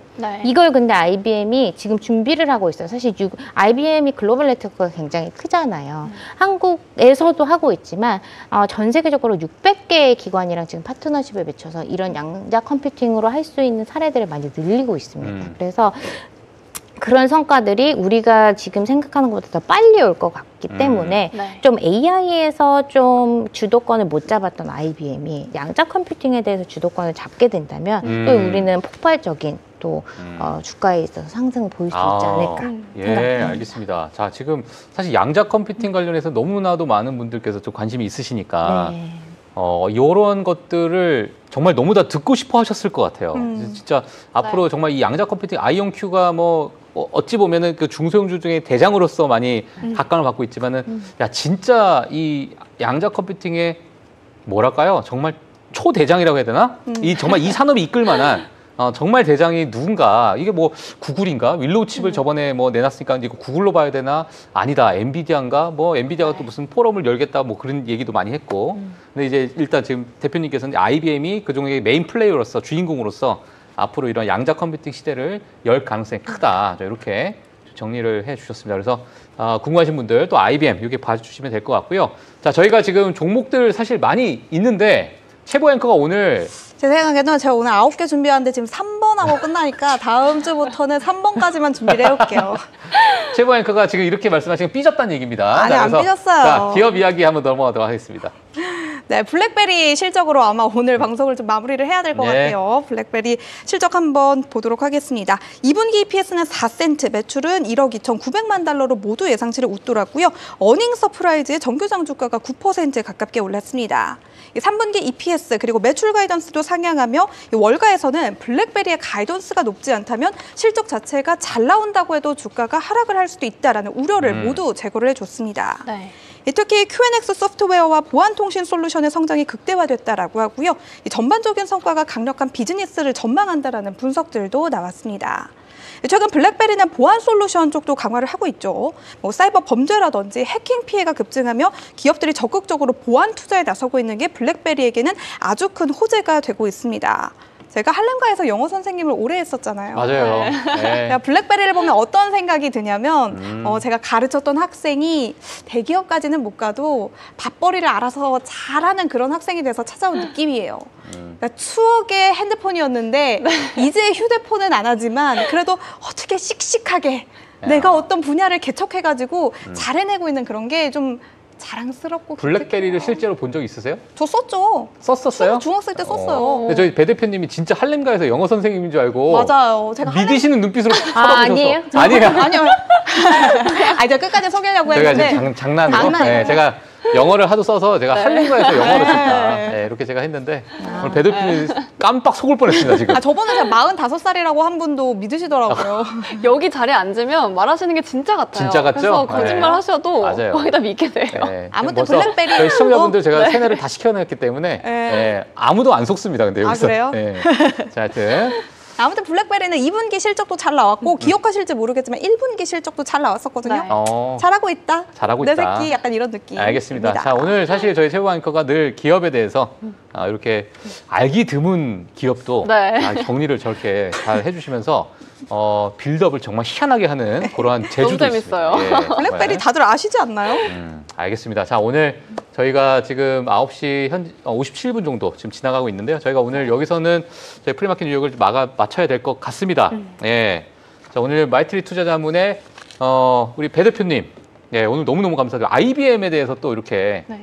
잘 말씀을 해주셨는데 많은 분들께서도 잘 참고를 해주시면 될 것 같고요. 자, 두 분 오늘 금요일이기 때문에 또 이제 주말 쉬시고 네. 다음 주 월요일에 또 활기찬 모습으로 뵙도록 하겠습니다. 세 분 너무너무 감사드립니다. 감사합니다. 네, 자, 프리마켓 뉴스 저희가 준비한 내용 여기까지고요.